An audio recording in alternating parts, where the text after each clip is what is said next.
Alright. Excuse me.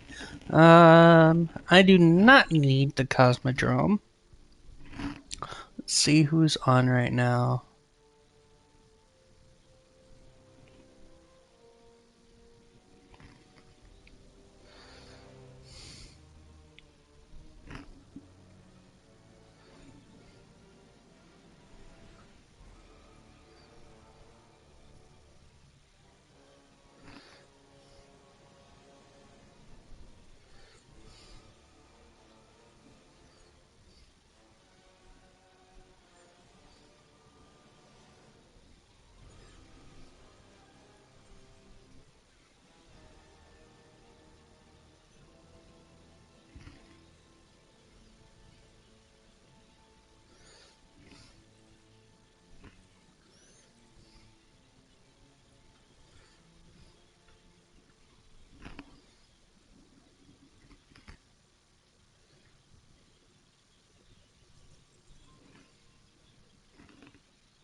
Alright, that shit sounds easy enough.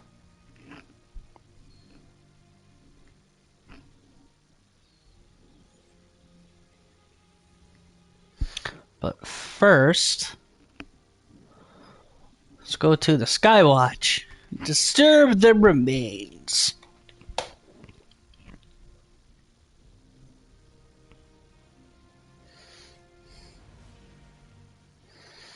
I just pre-ordered Grand Theft Auto 6 yesterday.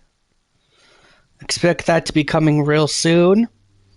And I will be making a Destiny 2 reflection video showcasing when I first started playing D1 up until I did my first raid in D2 and some key moments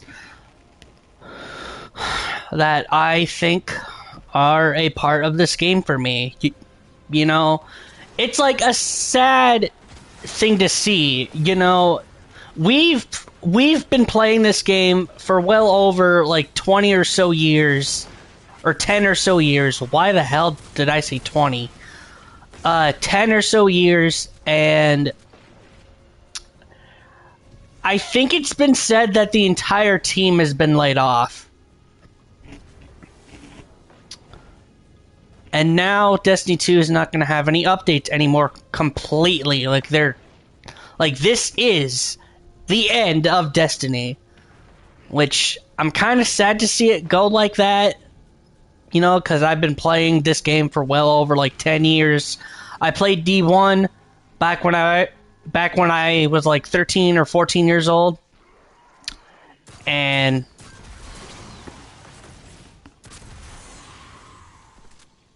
I'm just sad to see it go.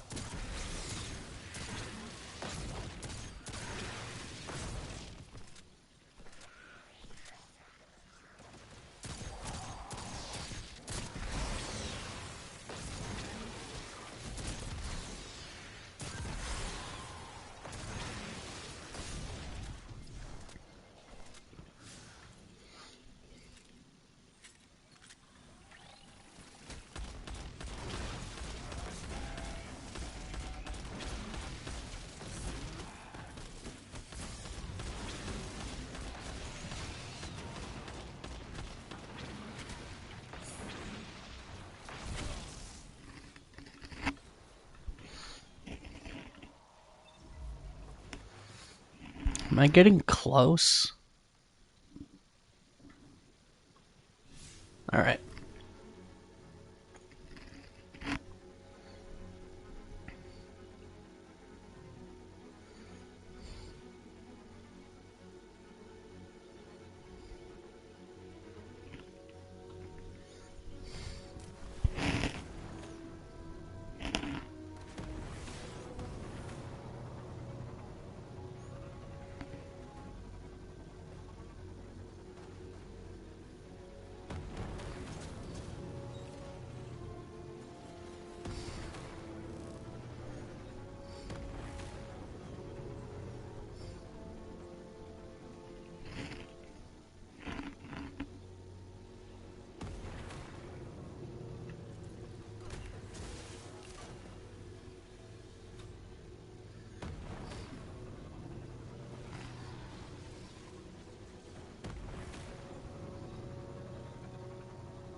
you can see there are no NPCs on the beach. What's up with that?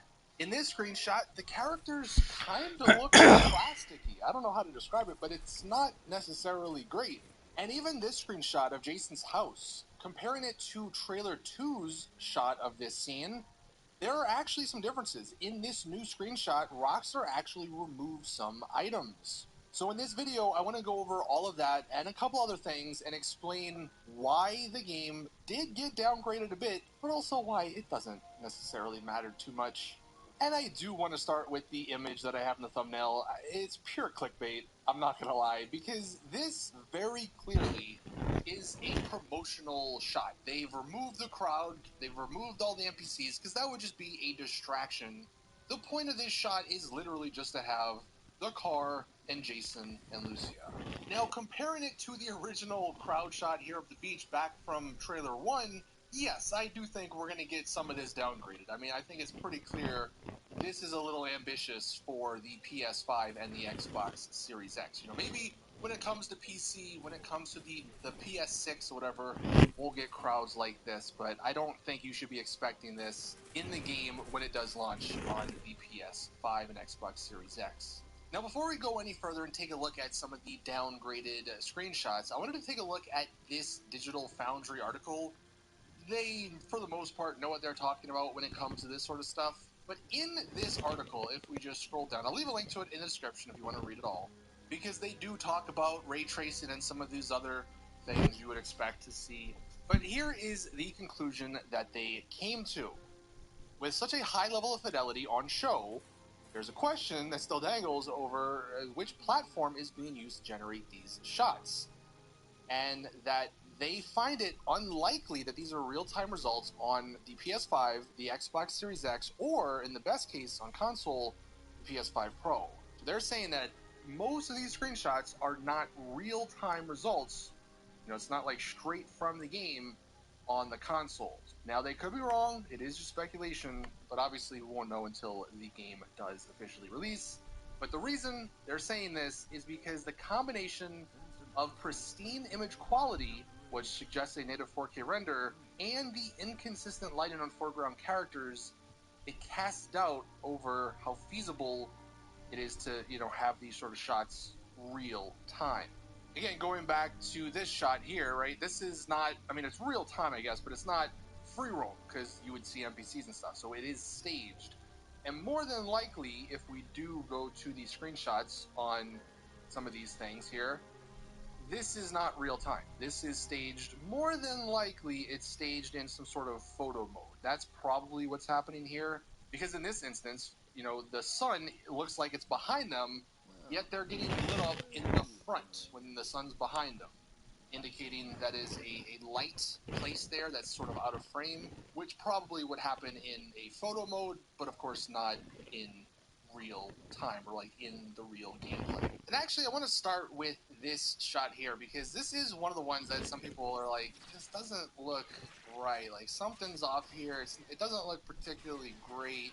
It, dare I say, and some people have said this, it looks GTA Online-esque. Some of the recent promotional shots, it does have that sort of vibe. I'm not saying it looks anything close to GTA Online, as we'll look at here in like 2 minutes, but that is one. And then this one is another one that just, in my opinion, doesn't look particularly great. Again, the lights are behind them, yet the front is lit up because presumably there's some like light off camera that Rockstar put in to illuminate the characters here, and it just makes the screenshot not look real. It makes it look fake. It definitely, in my opinion, makes the characters look worse. It makes Lucy almost look plastic here. I don't know. It's not good. And you can actually see this sort of stuff in some of the recent GTA Online images. Like in this one, it's a very dimly lit scene, but yet the characters have lights on them. Again, illuminated. Like, it makes sense if you're trying to illuminate the characters in the shirt and stuff. It just doesn't look real. And then here's another one that goes back years, but this just shows that with images and screenshots in particular, Rockstar do things that you're just not gonna really see in game. Like, they have some fog over here in the distance. You're not really gonna get this like spotty fog here, right? You're not getting these perfectly placed puddles where you get the reflection. Also, I believe in most photo modes, and I think this also applies to GTA 5, the resolution and a lot of the graphics can be like increased in photo mode to make the screenshots look better than the gameplay would be. And Rockstar does take advantage of all of that. So that is another thing to take into account when you are looking at some of these new screenshots. We've got to take this local. With 3 times points on social media ads. Turn clicks Stupid into clout. ads. The business card that gives back all you put in. Bruh, if you have a 15-second ad, why can't you skip it? Hi, we have plenty of time now that Bobby's out of the house. Maybe I could do something with my hands. Now, I do want to take a look at some of the stuff that I think does look to be downgraded, and we are going to look at the characters first, and more specifically, like, the facial hair on Jason. This could be subjective, I'm not entirely sure, but this right here doesn't look particularly good. I know it's supposed to be stubble, but that does not look particularly good. It does not look particularly, next gen or whatever you want to call it. The lighting in the background looks phenomenal. Obviously, that looks great. You got a bunch of cool reflections and stuff. But the character models and the hair stuff specifically, I think that is one of the parts that did get a slight downgrade.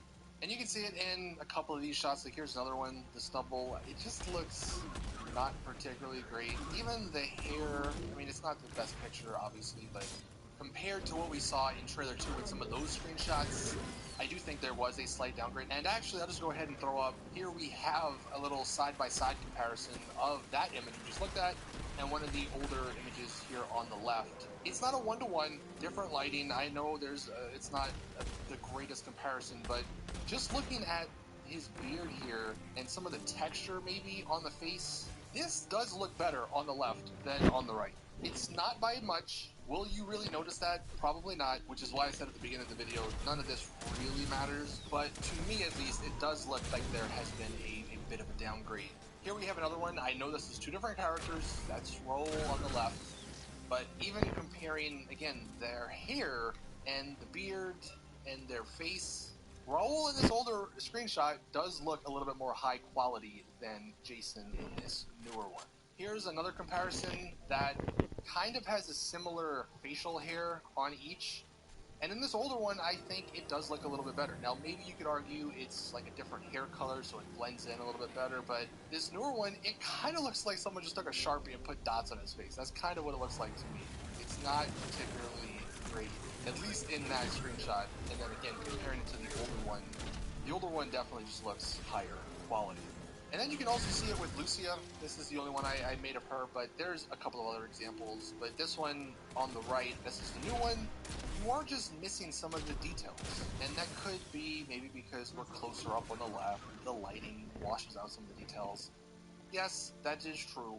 But I think it's pretty inarguable that the one on the left is definitely way higher quality. I mean, the hair in this one, if I zoom in, obviously the resolution's not the best, but you can almost make out like it looks a little pixelated in the middle part here, where over on the left, I mean, she has some great hair in that one. Obviously, she has sweat running down her body, even has some sweat running down her face. Some of that stuff might be getting cut for the PS5 and the Xbox Series X. That's going to be the overall theme of this video. Some of these smaller details and some of the smaller things like certain trees and shrubbery, that sort of stuff does look to be getting cut from the game simply because the PS5 and the Xbox Series X don't have the hardware to run it and to probably run the game at like a 30 FPS stable frame rate. But while we are on the characters, then you also have a screenshot like this, which I still think some of the hair is a little bit less high quality than, some of the older screenshots.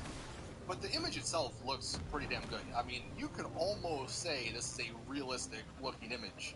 That does come down to the lighting, though, I think. That comes down to the way it is shot. So even though the game is getting some slight downgrades, I mean, this game is still going to look amazing, as we're seeing with all of these images. But even in this one here, looking at her hair compared to the one we just saw from back in the day, it does look a little worse. At least in my opinion. Again, maybe my eyes are just deceiving me, but I do think that is probably one of the parts that did get downgraded. Probably justifiably so. That's not something that's like that big of a deal, I don't think, to many people. Like, I think people would rather have a stable frame rate than slightly higher quality hair. And here's another one that also looks pretty damn good. And the hair in this one does look a lot better, so maybe it is just like the stubble that doesn't look particularly good. I'm not entirely sure what's going on with that, but this one I think does look a lot better than some of the other ones we've seen. And the last two images I wanted to look at with the characters is these close-up shots of Lucia, then we'll look at Jason here in a minute. The reflections on the eyes, that's something I noticed that is very, very good. But you can sort of see the skin texture. It's not the highest quality. I'm sure whenever PS6 and PC, those versions come out, we'll get the 4K, 8K edition, and you can get the highest quality stuff. But again, is that something that you're ever going to really notice in game? No. So does it matter? Not really. And here we have Jason, and again, the mustache. Again, I know it's stubble, but it just looks like muddy. I don't know how else to describe it. It's not really the greatest. And again, I am being very nitpicky with this sort of stuff, but when you do go back and look at some of these images from trailer 2 a year ago, you definitely can see a slight little downgrade in like some of the textures, in the hair quality. Like, look at this Lucy image in the pool here, and then compare it to any of the new ones. This one just blows it out the water. Maybe that is just purely because it's up close, because the lighting is better. But I do think there definitely has been a slight downgrade in the characters here. Now I want to go to the world and show some of the things that I think got downgraded a bit. And we're going to start here with Jason's house here, because there are a couple of noticeable things, at least to me. The first thing is the grass down here. It looks a lot flatter than what we saw last year in trailer 2. So here's trailer 2. It is at a different angle. It's also a different time of day, different weather, all that, I know. So maybe that does play a factor, but the grass does look a little bit more 3D. It looks a little bit like the grass looks bigger, if that makes sense, in this trailer 2 shot compared to this shot. It looks a little thinner as well. And little things like that I do think are probably downgraded a bit. That's stuff that is not really that noticeable. It's something that doesn't really matter, but it probably does help performance. This is also some speculation because we haven't really seen much of it. Hopefully we get some more shots of it in trailer 3 so we can really see. But over in the distance, you see there's maybe less density with the trees. And again, this is in the Keys.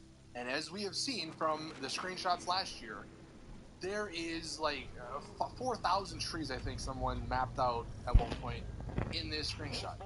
The density of the trees is insane. They probably lowered that a bit so the consoles can run the game at 30 FPS, right? So that could be what we're seeing here in the distance. I would personally probably prepare for that. They did it with GTA 5. They probably will do it with this game. Also, this is such a minor thing. I don't think something like this would affect performance, but it is weird how they would have removed it. This little section of his house here, you have a bunch of wires. If we do go back to the trailer 2 shot, there's actually a lot more wires here in the trailer 2 shot. So I wonder, I guess there's two things. If you're trying to be optimistic, the house can change over time and maybe the wires go away, maybe they get hooked up to the house or something. Or if you're just trying to be realistic, I guess, maybe, you can see a couple, but there's definitely not as many wires. So maybe little smaller things like that also got removed. Stuff that you probably aren't going to notice that much. Again, though, we'll have to wait until trailer 3 and even more screenshots come out to really determine if that's the case. But it is something I noticed here when looking at the images back to back. And one thing that I don't know if it's a correlation here, but it is something I did notice going through all the new screenshots. This is obviously the old one. In most of the older screenshots from last year, and in the trailer, you can see a lot of the clouds. There was quite a bit of these like volumetric-esque clouds. I know for a fact on most games that stuff kills performance, and in a lot of these screenshots that they just released, you have clear weather. You don't really have that many clouds. There's one tiny one over here in the distance, but you don't see nearly as many clouds, those like big volumetric clouds, in these new screenshots. That's another thing that I think did get downgraded a bit. You probably aren't going to be getting the crazy sunrises or sunsets. There's something to be said about another treatment option that might be right for you. Say yet to Vayeti. Ask your doctor if it's time to say yet to buy a tea. Get help where you need it most. With Microsoft 365 Copilot, your AI assistant at work is... You know, if you remember back to trailer 1 even, like this, there's a lot of clouds there. You might see that a lot less, because that sort of stuff probably affects performance. And it also was in the thing they released last week, the video, the clip they released last week, there's no clouds in the sky. I thought that was a bit weird, but it kind of makes sense if they really had to just remove a lot of the clouds because of performance. Again, I could be wrong. We will just have to wait until trailer 3 comes out to see if this truly is a recurring thing that is happening. Another one of those little small details that it looks like Rockstar might have removed. If we go back to this image here and we zoom in over here on the right, you can see It's a we good have thing I'm the here arena, then. or the stadium, whatever you want to call it, and you have these buildings here. This is the updated version. All of these lights in the building are the same color, right? It's all the same, looks kind of boring. Well, back in trailer 1, there is what looks to be those same 3 buildings above the stadium, and there's a lot of variety in those lights. You have purples, blues, greens, pinks. These lights here look a lot better. You know, it is further away, but it is something that is noticeable, and that could be one of those little small details that, for whatever reason, affects performance, and Rockstar did from this game. Now, of course, it's not all doom and gloom. We've all seen the pictures. I mean, here's one that looks amazing, and you do have those the bigger clouds. Maybe not as many as we've seen in some of the past, but you do have a lot happening here. You have gorgeous lighting. The water looks amazing. Obviously, the boat and all that stuff looks amazing. This is probably one of my favorite shots from this new batch. We also have this screenshot, which might be my favorite of the bunch, because it shows so much of what I hope there is a lot of depth to in the game, like the off-roading, the nature, the wildlife, all that sort of stuff. I'm really looking forward to that. This looks amazing, and this is the overcast weather, and I think that is the weather that really makes these games look realistic. There's a lot happening here. There's so much cool stuff. We'll be breaking down some of the small details, and I'll just spoil one here, like the windshield wipers actually working. That's really cool. But look how good the mud looks here, the water in the mud as well. Like, there's just a lot of good in this image, and I think this one is probably one of the best looking ones from this bunch. So even though we did get a couple of stinkers, I mean, there's still some solid stuff here. But then you go back to this image here, and I don't know. Maybe it's the haircut, maybe it's the style that is just throwing me off a bit, but it's just not the best looking shot. I do wish they would get rid of this fake lighting crap. I hate that.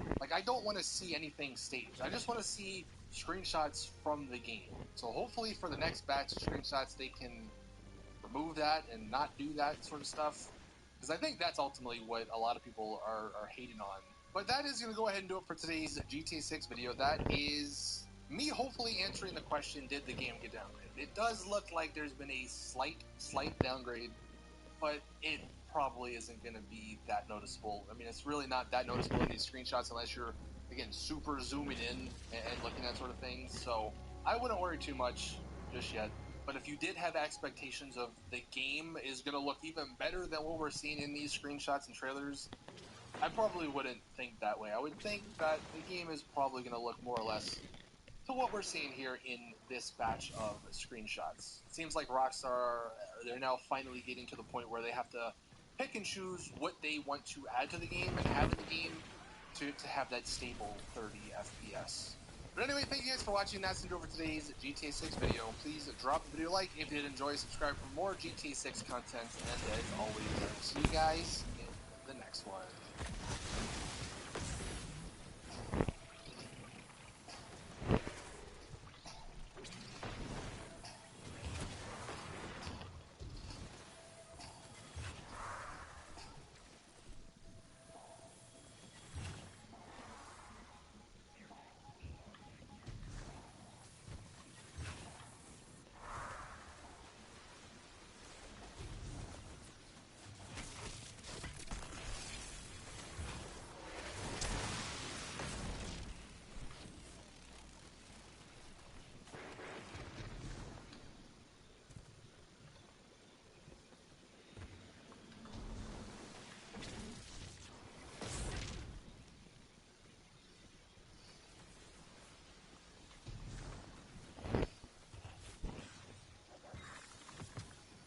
Ding dong, it's Realtor.com time. Oh man, that scared me. Mortgage Money 6 says we should keep running. Reba says more realtor agents recommend real. That scared me.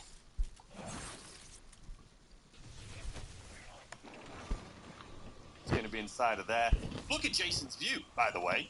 Considering these are low-end criminals at this point, maybe, and then they get to high-end criminals. But there's not going to be living here when he's a high-end criminal. Not a bad bloody view. This has got to cost millions in real life, but we'll look past that. He's got his little boat dock right over here. You can see this is where your slip's going to be. You'll be able to probably put your kayak in and out. You can see some islands in the background. This is what I'm excited for. You know there's going to be so many treasure chests and like hidden Easter eggs and things on these islands. Another island in the distance you can barely see. And then over on the other side, Jason's house over here, he's got a little table right here. Maybe he's going to sit there, smoke a cigar, I'm sure. Another little island. I mean, Vice City, Miami, Florida in real life does have a lot of things like this. So, especially down in the Keys where Jason's house is based out of. But anyway, looking bloody good. All right, let's move on. We're loving those vehicles. And then we have some more. Let's take a look at these, shall we? So here's the dinker that you'll get for pre-orders. It'll be knocking about at Jason's house. Guys, look at the freaking details on these motorcycles. Are all just the vehicles. I cannot wait to play this bloody game. I am so excited. It's looking great. You can see the wear and tear on the seat right there, which is realistic. You can see a little bit of rust right here on the back of it. It's looking bloody good. It's looking good. Oh, can't wait. Anyway, this is the new vehicle that you'll get for the pre-orders. Let's look at the kayak. Oh, God, look at the water. Look at the water right here. I can't wait. I think we all can't wait. Sorry if I sound like a broken record, just waffling all the time. But anyway, this seems like it was most likely outside Jason's house. You get the kayak, come into the ocean, you can see these islands in the background. Most likely the ones we saw just off the coast of where Jason's house was there. And then we have some of the bars and restaurants right here as well. Just some new looks at things. We got some new wildlife. You can see bird right here. Looks like we got some fishing poles right here. A little place to sit down. New buildings, like I say. What is this? Can't quite make that out. Maybe you guys can let me know in the comment section down below. We can see a jet ski over here, a speedboat. Just about to see the speedboat right here next to his arm. Not sure what this circle is. Could it be someone paragliding, or is it just water? Most likely, yeah, it's water. You can see the water splashes right up here on his head, above his head, down here, and then right down here, leading up to where he's paddling. Okay. What else? We have a yacht in the background over here. Okay.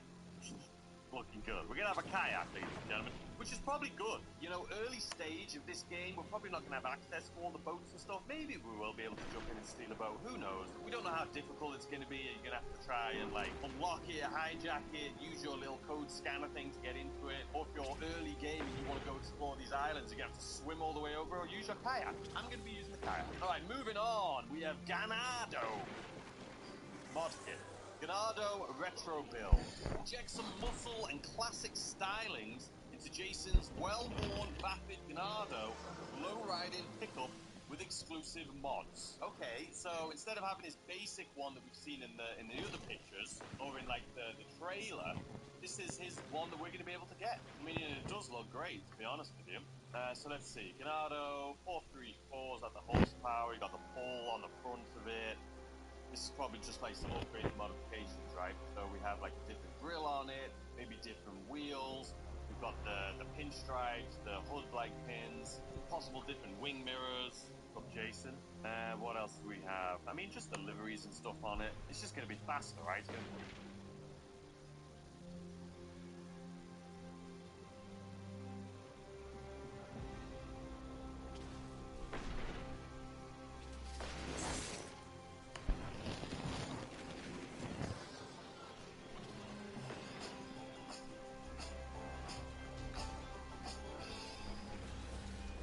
Smart founders know something else.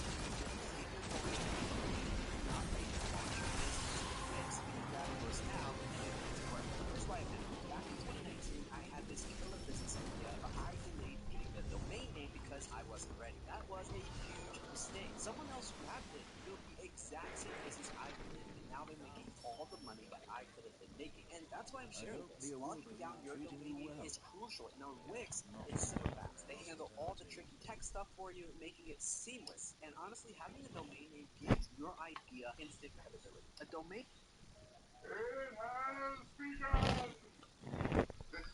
I told y'all there would be backlash over GTA. I knew it would start.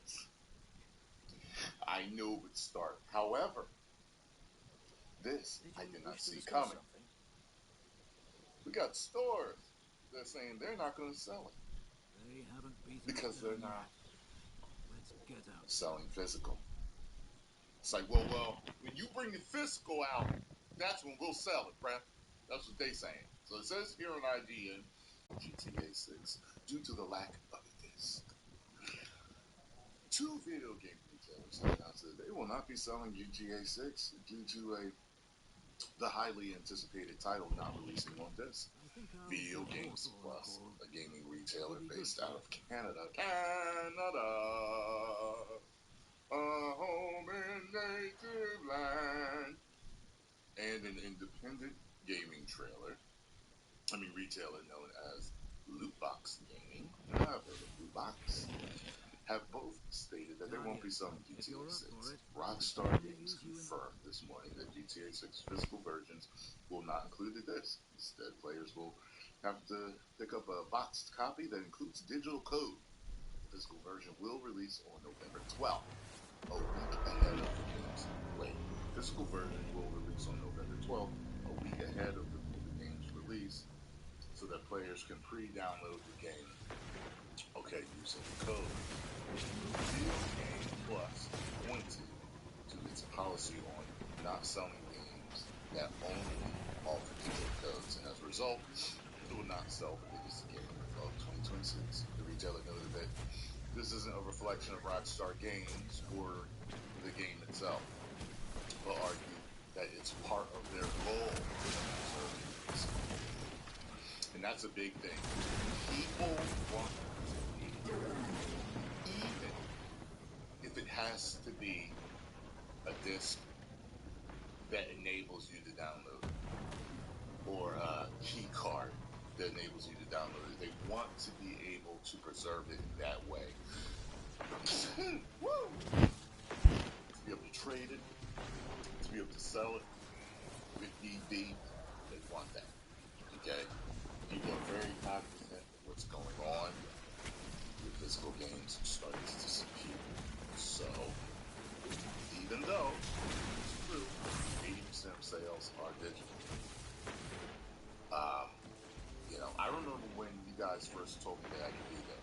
When I first bought the Arkham Knight bundle PS4, you guys got me back in the game, and I remember I was in a live stream, and you guys were asking me to play a particular game, and I was like, I ain't had a chance to run in the store to get it. They're like, you can download it.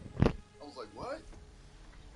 I was like, wait, what? You guys not explain it to me. Yeah, all you need is a PlayStation Network. You use that, you buy it, and you can download it. I'm like, oh, I didn't know that. Apparently, you would, since the PlayStation 3. But yeah, so it says, quote here, for nearly 40. But, oh yeah, I was going to say, I felt that was legal. I was like, oh, this is so convenient. You just buy it and download it whenever I want. I love it. However, and again, you start to realize that there was the past.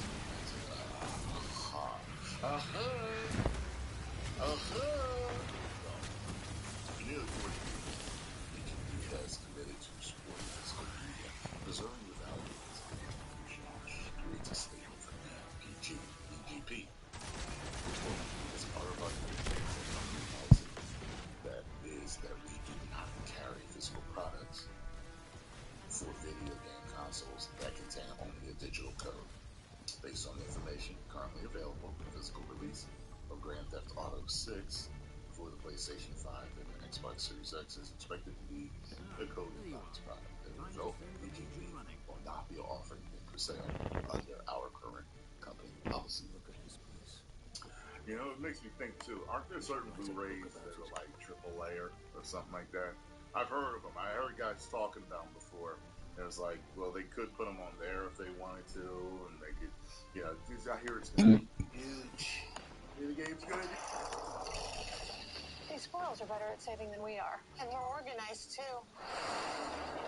So for this video, we're just going to dive into what these screenshots that Rockstar have dropped actually tell us about GTA 6, because they didn't just release 65 random screenshots.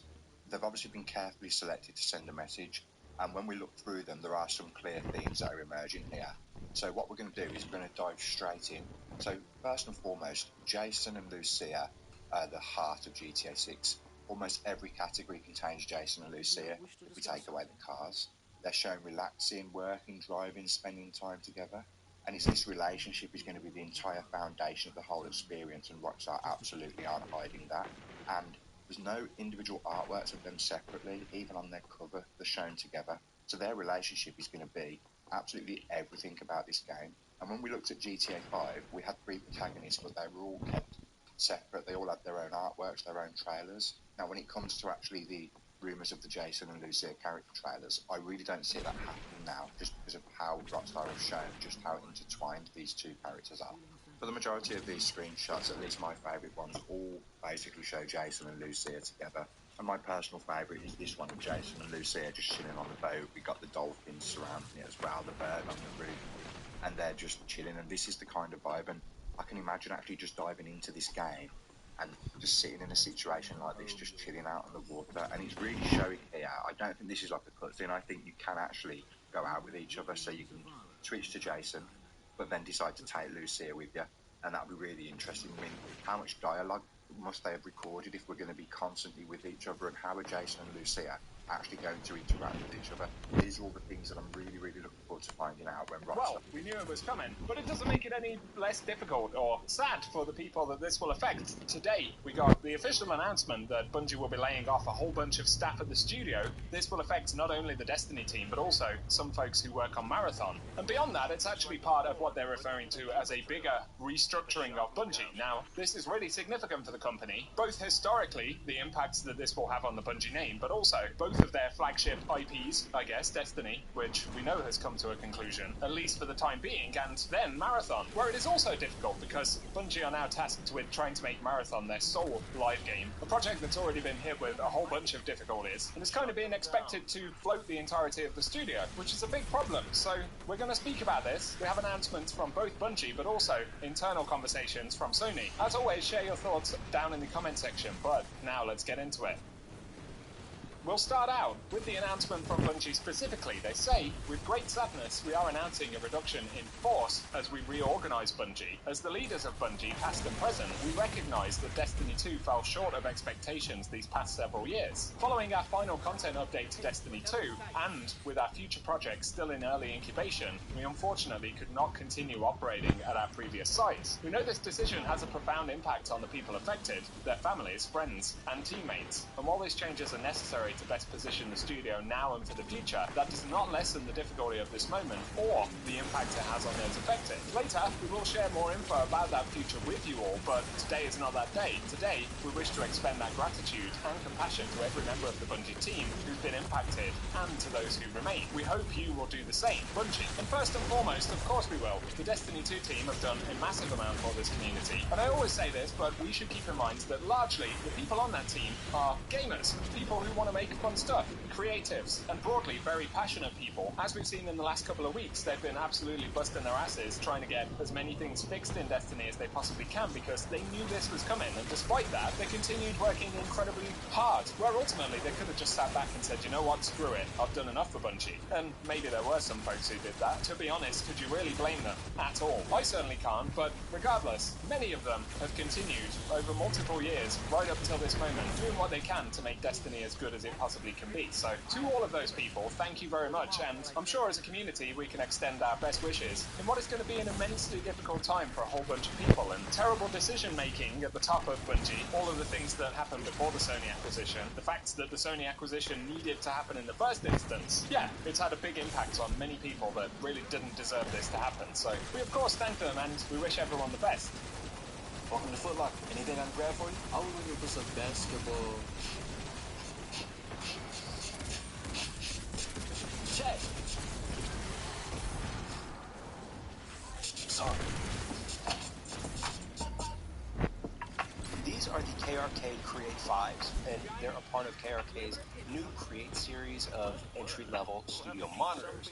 Now, the 5s sit right in the middle of the lineup between the 3-inch and 8-inch models, and a pair of the I think it's also worth noting that this is a much more candid announcement than what we've seen in the past, like when Pete Parsons laid off a whole bunch of people and then drops the most tone-deaf comments on Twitter and the blog post about how they're all super talented and all of that, without recognizing in any way how Bungie actually got there. And at least this one, reportedly coming from the leadership of Bungie, does recognize that Destiny has fallen short of expectations these past several years. The one thing I would add to that is largely because, in my opinion, they were putting their focus into the wrong priorities in many instances. But we are where we are, more than anything, I feel, for the Destiny teams affected by this, and developers in general, because it would appear that this is actually more than just the Destiny 2 team. This is an internal email from Herman Hulst, the CEO of the Studio Business Group, so basically the guy in charge of the gaming division and the individual businesses that make up that division within Sony. He said, "Dear team, today I want to share difficult updates regarding Bungie. We have made the decision to reduce Bungie's workforce, affecting a significant number of employees, including most of the Destiny team, and some Marathon team members as well. There are also reductions across the SIE teams that support Bungie's operations. Those impacted at Bungie and within SIE are being informed today. So it actually includes folks that are not direct members of Bungie, but instead are part of Sony's group in general." He goes on to say, "This is painful news, especially for talented colleagues whose roles have been eliminated. This decision was made only after extensive discussion and careful consideration, and I want to provide some context on how we arrived here. Over the past several months, together with Bungie leadership, we reviewed the studio's long-term direction, development priorities, resource needs, and roles within our broader portfolio strategy. We explored multiple alternatives before concluding that a reduction was necessary to align the studio's resources with its current priorities and long-term goals." As Bungie recently shared in its Destiny 2 update, the studio has begun a new journey following the release of the game's final live service content update. What Bungie have accomplished with Destiny over the past decade has been truly remarkable. The franchise has left a lasting mark on players and the industry, and everyone who contributed to its success should be proud of what they helped to create. Separately, Marathon remains an important part of our portfolio, and we will continue to support the team as they build on the strong foundation established in Season 1 and 2, and as they work on incubation efforts for future projects. While it's too early to discuss, we are encouraged by the creativity and opportunities that lie ahead. But the immediate priority is supporting affected employees through this transition. We're providing transition support and, where possible, working to identify opportunities across Sony and our global network of studios. I want to sincerely thank affected employees for their hard work, creativity, and contributions to Bungie, Sony Interactive Entertainment, and the broader gaming community. I know today's news is deeply difficult, not only for those leaving, but for those colleagues and friends that remain. Please take the time you need to process this news and support one another. Thank you for your resilience and continued support during this.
I'll do this, and then I'll get the file.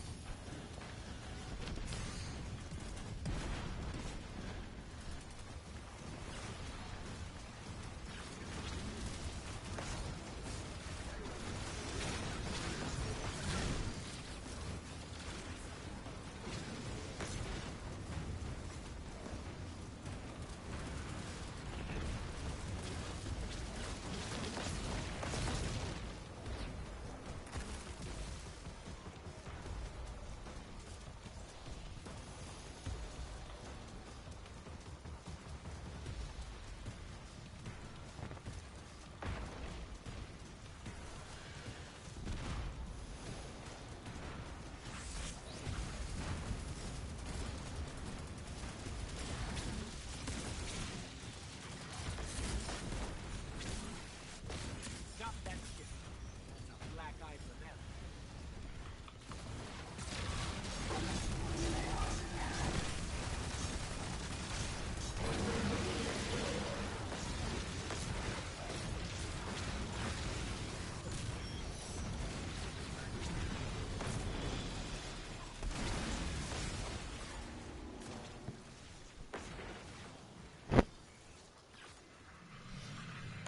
I heard those explosions from here. What was that? Oh, just us taking out a mining lander, a ship, and a commander. As you do. I stand in awe.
hunt. Well done.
Glimmer mining crew. They're heading to another site.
Glimmer mining crew. Shut them down.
Word. You'll have to see some for yourself, you know.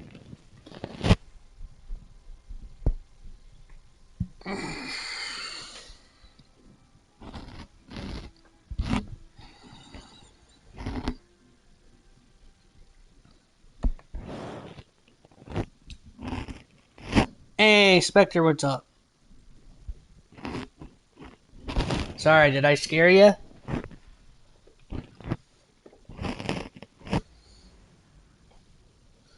So what are you up to? Also, I find it ironic that we're both at the EDZ.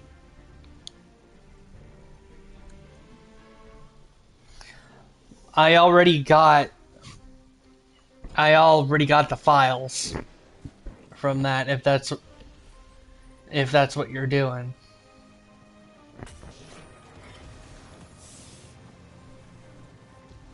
I don't think Zur is here. I'd expect a Cabal mining expedition to be heavily armed. Be careful. Oh, that's what you're doing.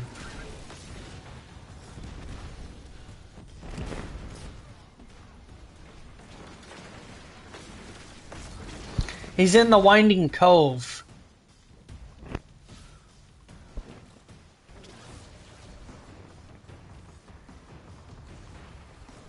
Well, if you're looking for Zur, that's usually where he would be. On the... Oh, I thought that you were just trying to find him. Well, sorry for giving you the answer.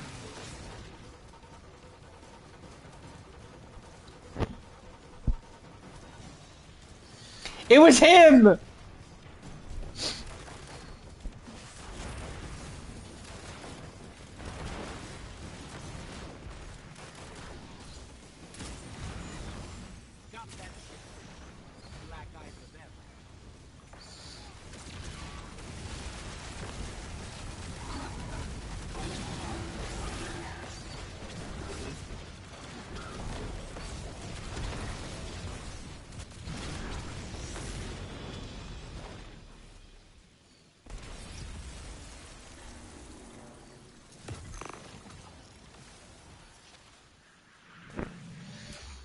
Explosions from here.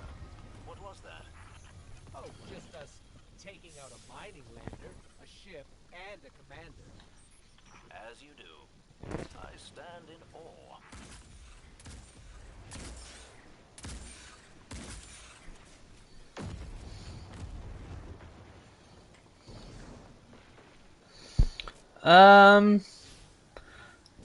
Depends on when the next distortion and where it will be, because I'm doing some of the case file triumphs. I'm trying to do some of the other stuff. I'm just trying to get like what triumphs am I close to getting finished? Because I'm one close away from getting the distortions category all done. I still have 8 of 13 in the world patrol category. 8 of 13 still in there. I'm just trying to do like what else I have close that's finished. So I only have one more distortion triumph to do, and then I gotta do a lot of shit for the patrols and all that, which shouldn't be too hard. If they're just basic controls, I'll get them done.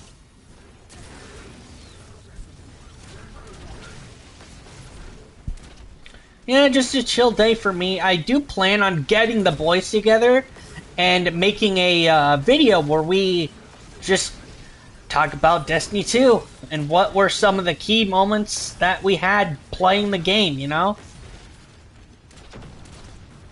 I don't know if you heard, but the entire Bungie team got laid off.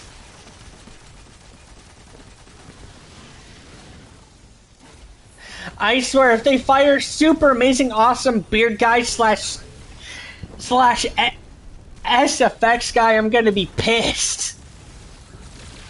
He had a really good beard. He had a really good beard. I liked it.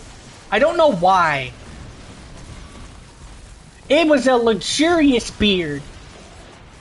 Do you want to help me over here? I'm getting myself shot at.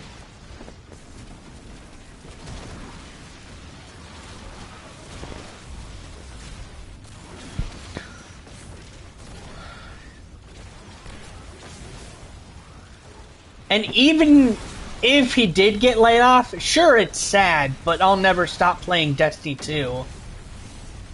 This game is in my blood.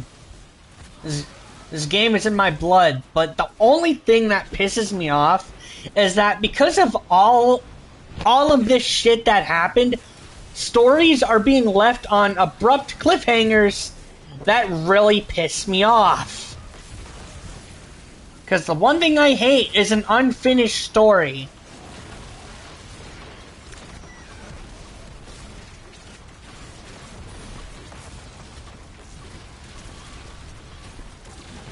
Bungie had a lot left to give.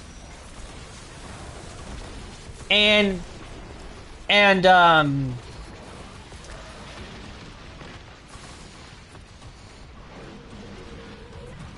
supposedly the whole story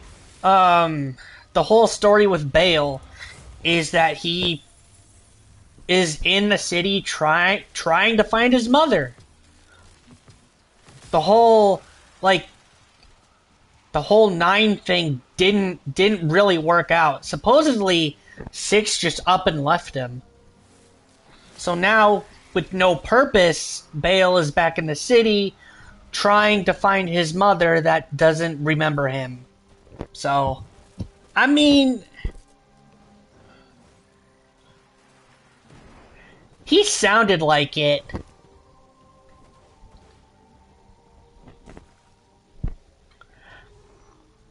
Like a zombie dead corpse resurrect. Although that kind of explains us a little bit, but we're not like zombies in the Walking Dead sense of things.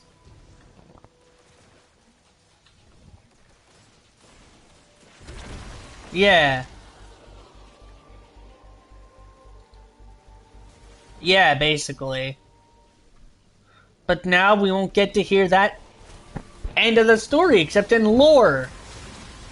Because they couldn't make like a...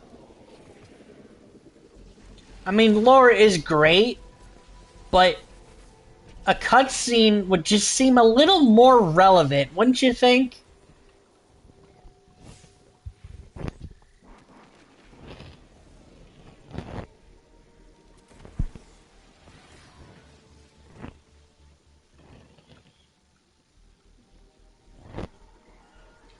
You got another transponder thing?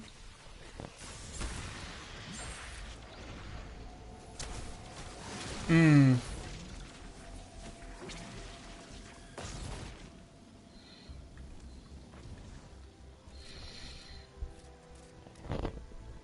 And it also sucks that we're not going to have Festival or The Dawning anymore.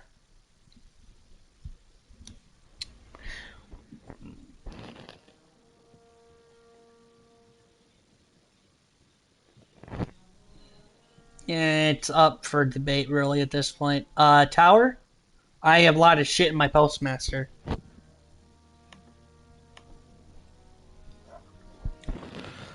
Like, I mean, I'm thankful for this update and everything it brought to the game, because, like, I finally got the luxurious toast emote. And now that I got it, my next question is, now what? Now what do I do? I got the rarest emote in the game, and now I'm like, okay, now what?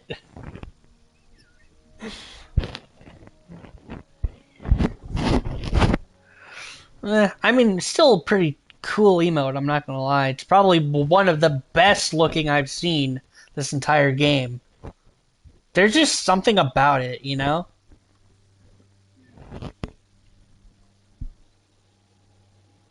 Yeah, whatever.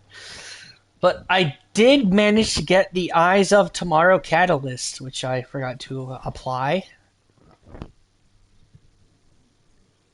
My Eyes of Tomorrow. And I wanted to...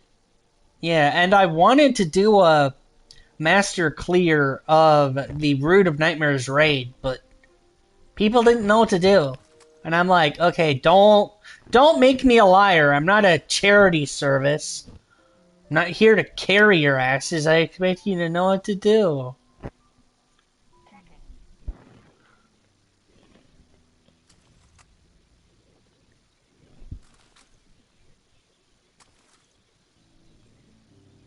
Hell, I got a checkpoint if you want.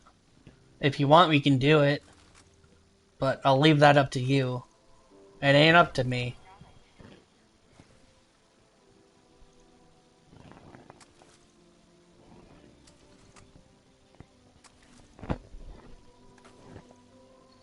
Well, I'm looking for a competent one. I mean, if you know what to do, then that's basically enough, but...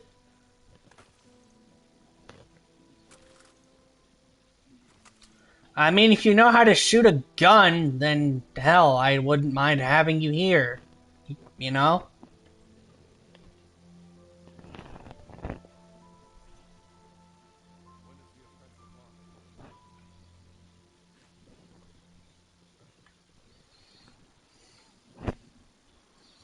Perhaps a barter is warranted.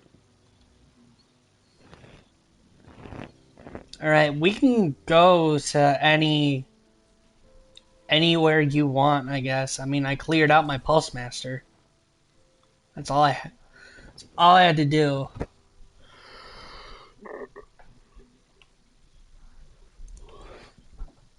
Oh, what are we fancying?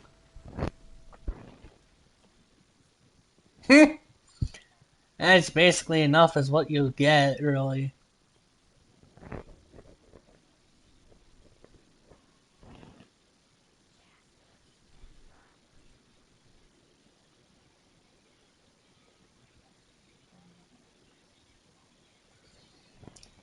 The Editor's Choice Raid. I might actually... I don't know yet.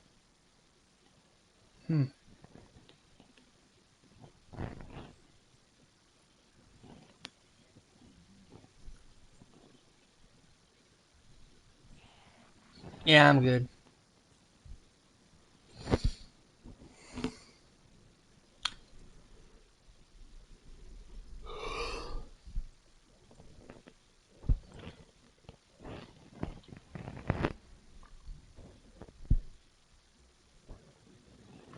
There's 4 more minutes left in Earth. And I need to get all of the case files in Nessus. I don't know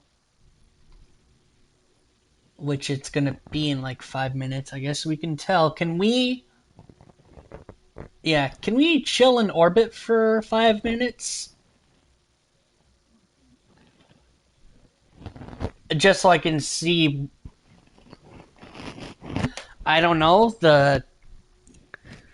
I take you for the person who is very patient, wise, kind, generous, considerate, honest.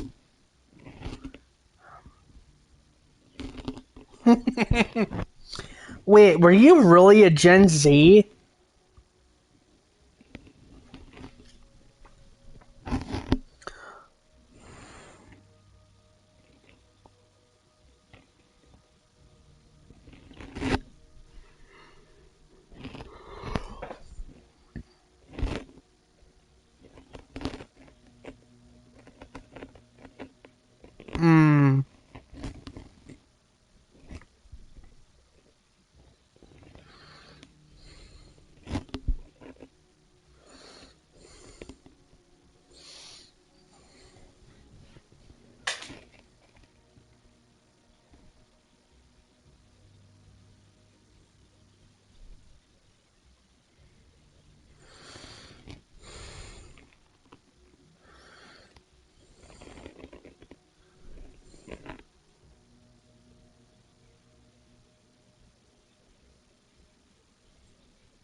Alright, so what are you looking for?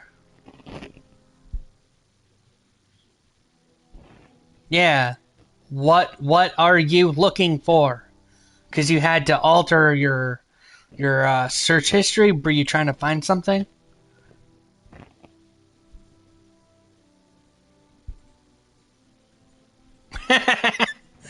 Alright, I'm gonna take a piss. I'll be right back.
Alright. Where is the destination today? And it looks like you're still in the EDZ. Interesting.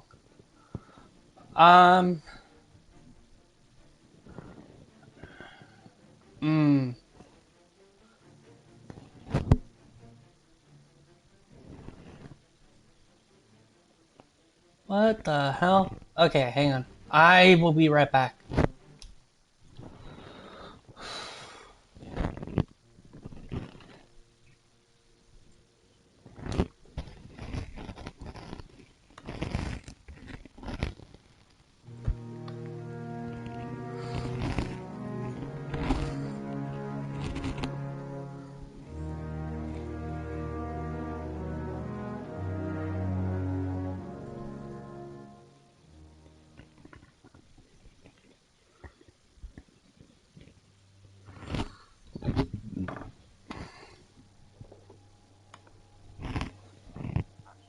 Game and we can jump in and play it. Let me know in general in the comments, how are you feeling about the Jason and Lucia duo?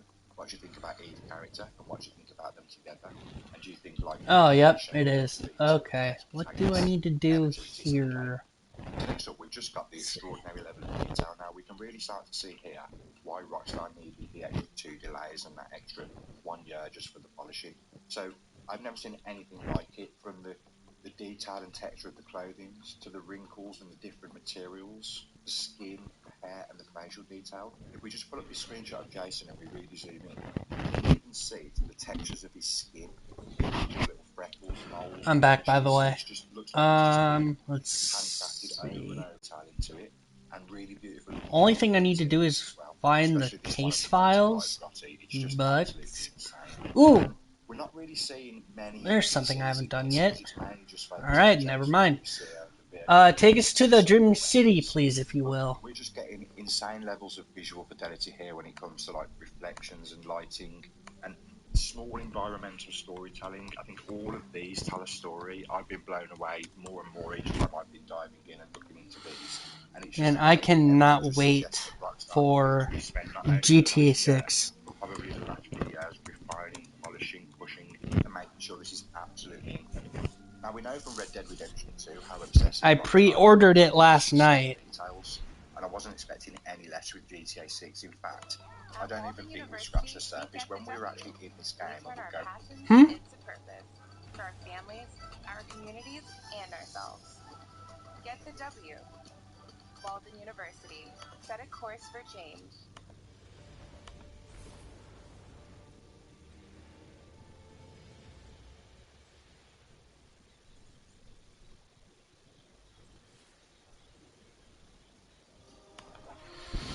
And then the first file, if you're looking for those, one's going to be over here.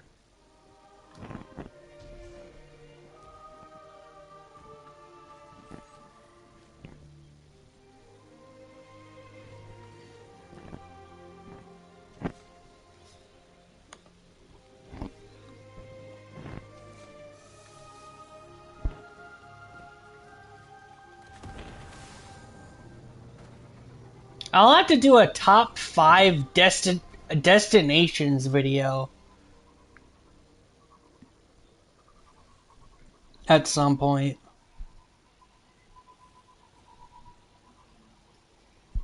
Then it looks like... Huh?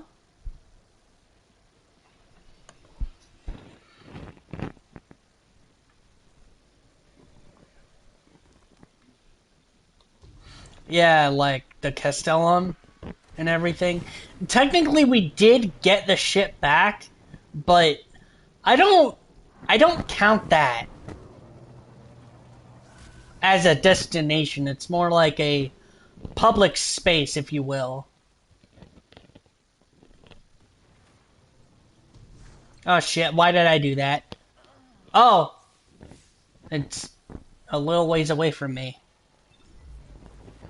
Let's see. Ah, here we go. Hi.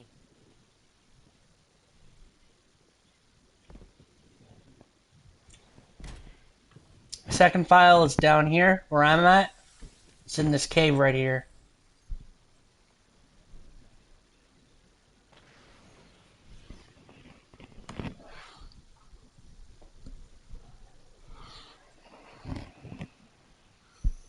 Stay tuned for the second half.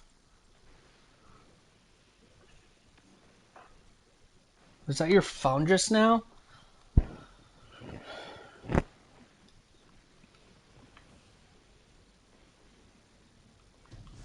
Well, tell them to shut the fuck up. That's a joke. I'm kidding. Alright, next up is in the, sorry. Rahina Silva. Like, how the hell does Bungie come up with these names? I really want to know. Like, how the hell? You know what I mean? Or at least were. Because they couldn't protect themselves from layoffs. Not that I'm giving them shit for being laid off, but I'm definitely giving them shit for being laid off.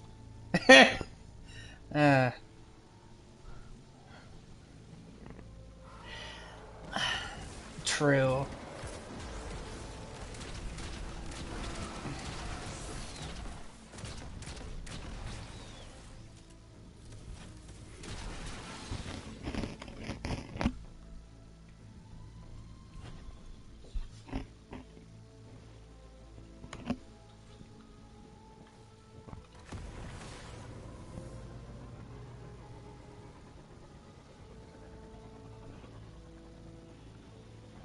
Is it up here? Question mark?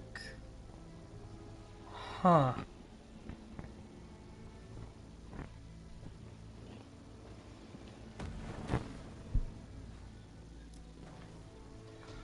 Trying to think, where did Petra stand? Like up here on this cliff right here, or?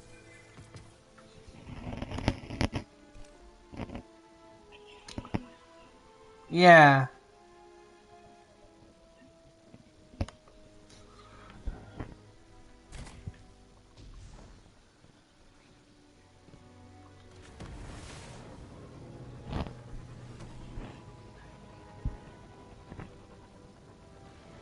Okay.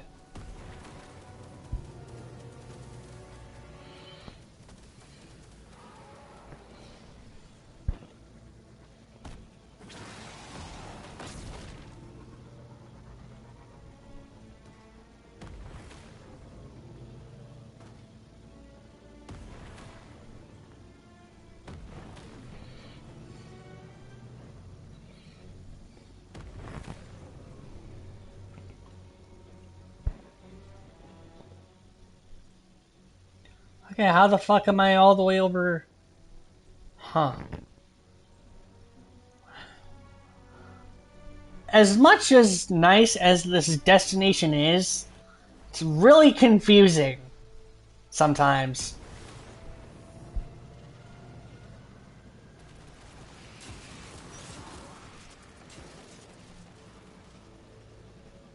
It is really confusing.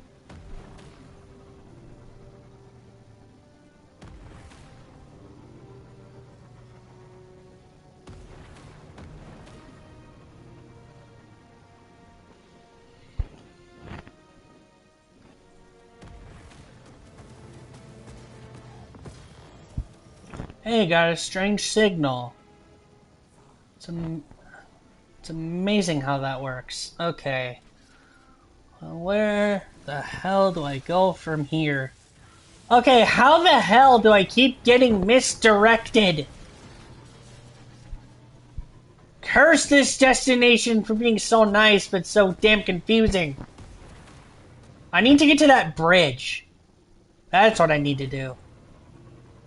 So I gotta go.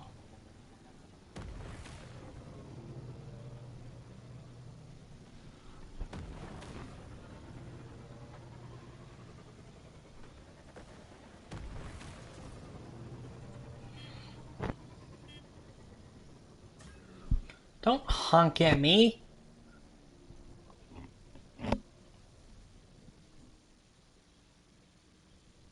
I guess since I'm in the Strand now, I guess I might as well do the Strand, I guess. This game really wants me to be in the Strand for some reason.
Also, I think I just realized I don't think I ever put the Dreaming City in my favorite destinations video. Holy shit. I don't think I did.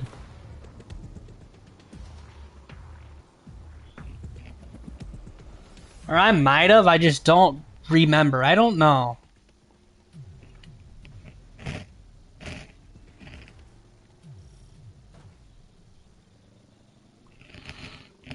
Okay.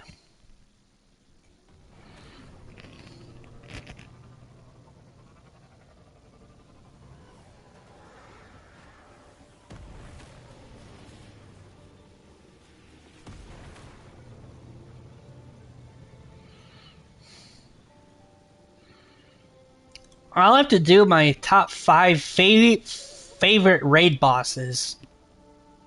Except I can't really put Callus on my list. I mean, I can because of the Pantheon, but I can't because the raid's not in the game.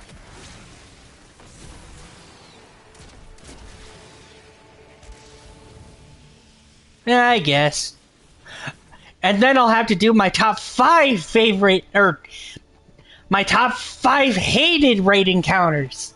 Number 1, the Geometry encounter in the Salvation's Edge. I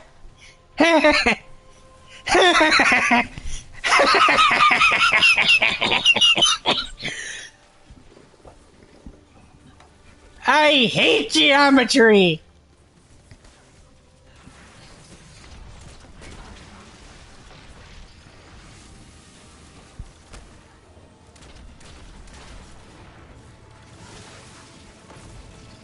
Why the hell is trying to learn basic shapes so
Okay, Sector, I found another note.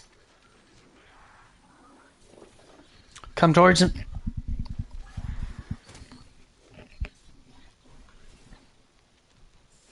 There may not even be a later. You might want to...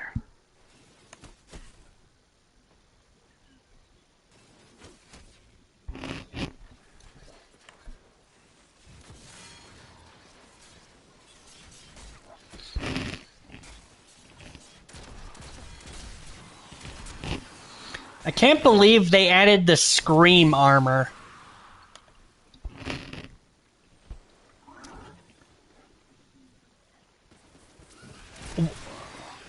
Or what was supposed to be.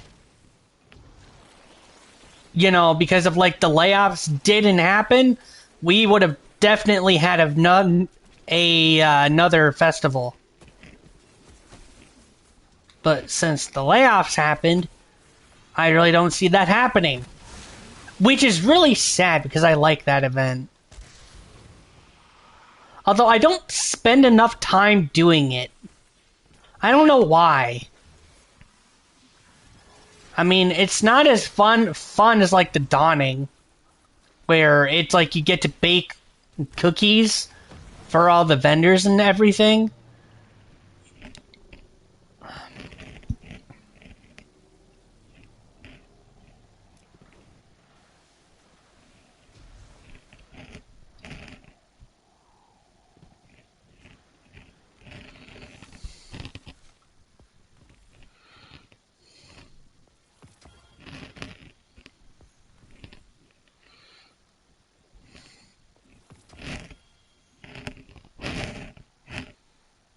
Ten of 12 completed. Now all I have to do is do some stuff in the patrols category, and then I'll have that done. And then, cause I think I'm 10 of 12, so I can do the stories campaigns category, which shouldn't be too hard, and then I get stuff to do in the patrols category.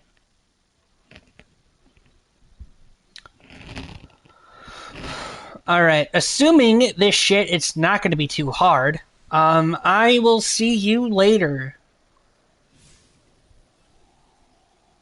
If you want to do some shit, hit me up. My fire team's always open. Alright. What else to do?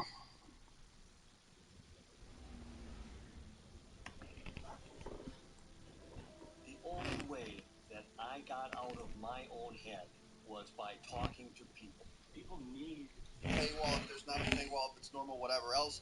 And then, of course, the no disc version. So I wanted to talk about each of these today.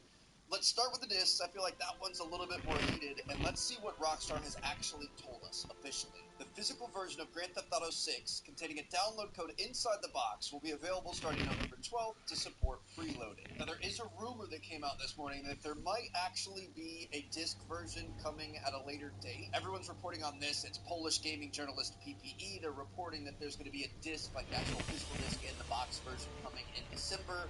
I gotta be honest, man, you gotta take everything like this with a grain of salt, especially around GTA 6. That's why I haven't really reported on any leaks and rumors around this game. There's also this floating around. It's a response from Rockstar support, and who knows if the screenshot is real, but it says, please note the current pre-order are indeed just for digital-only update. You will be able to acquire a physical copy during the following months. I mean, that could be anything. That could just be saying what we already know, that there's, a digital version you can pre-order right now, and there's a physical version that doesn't have a disc that you can, technically you can pre-order that now, but it's coming out at a later date. It's coming out on November 12th.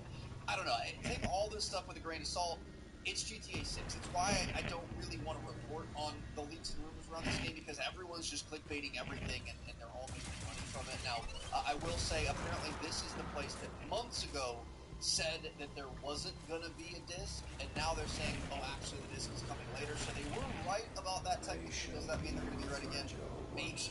We'll see. I'm personally just waiting until we hear officially from Rockstar. Now, why would Rockstar do this? Well, there's a few different reasons, some of which are good and others are maybe not so good, but one of which is preventing leaks. Obviously, this is the biggest video game, biggest entertainment release of all time. They don't want stuff leaked, and if you don't have physical products that people can get their hands on and data mine and things like that, Damn it, I that helps miss. out with that. It's just a digital thing. Everyone, gets access to that at the exact same moment. There's not going to be any, people stealing it out of warehouses and up delivery trucks and things like that. That brings you back to the old days of COD trying to find copies of the game before release date and stuff.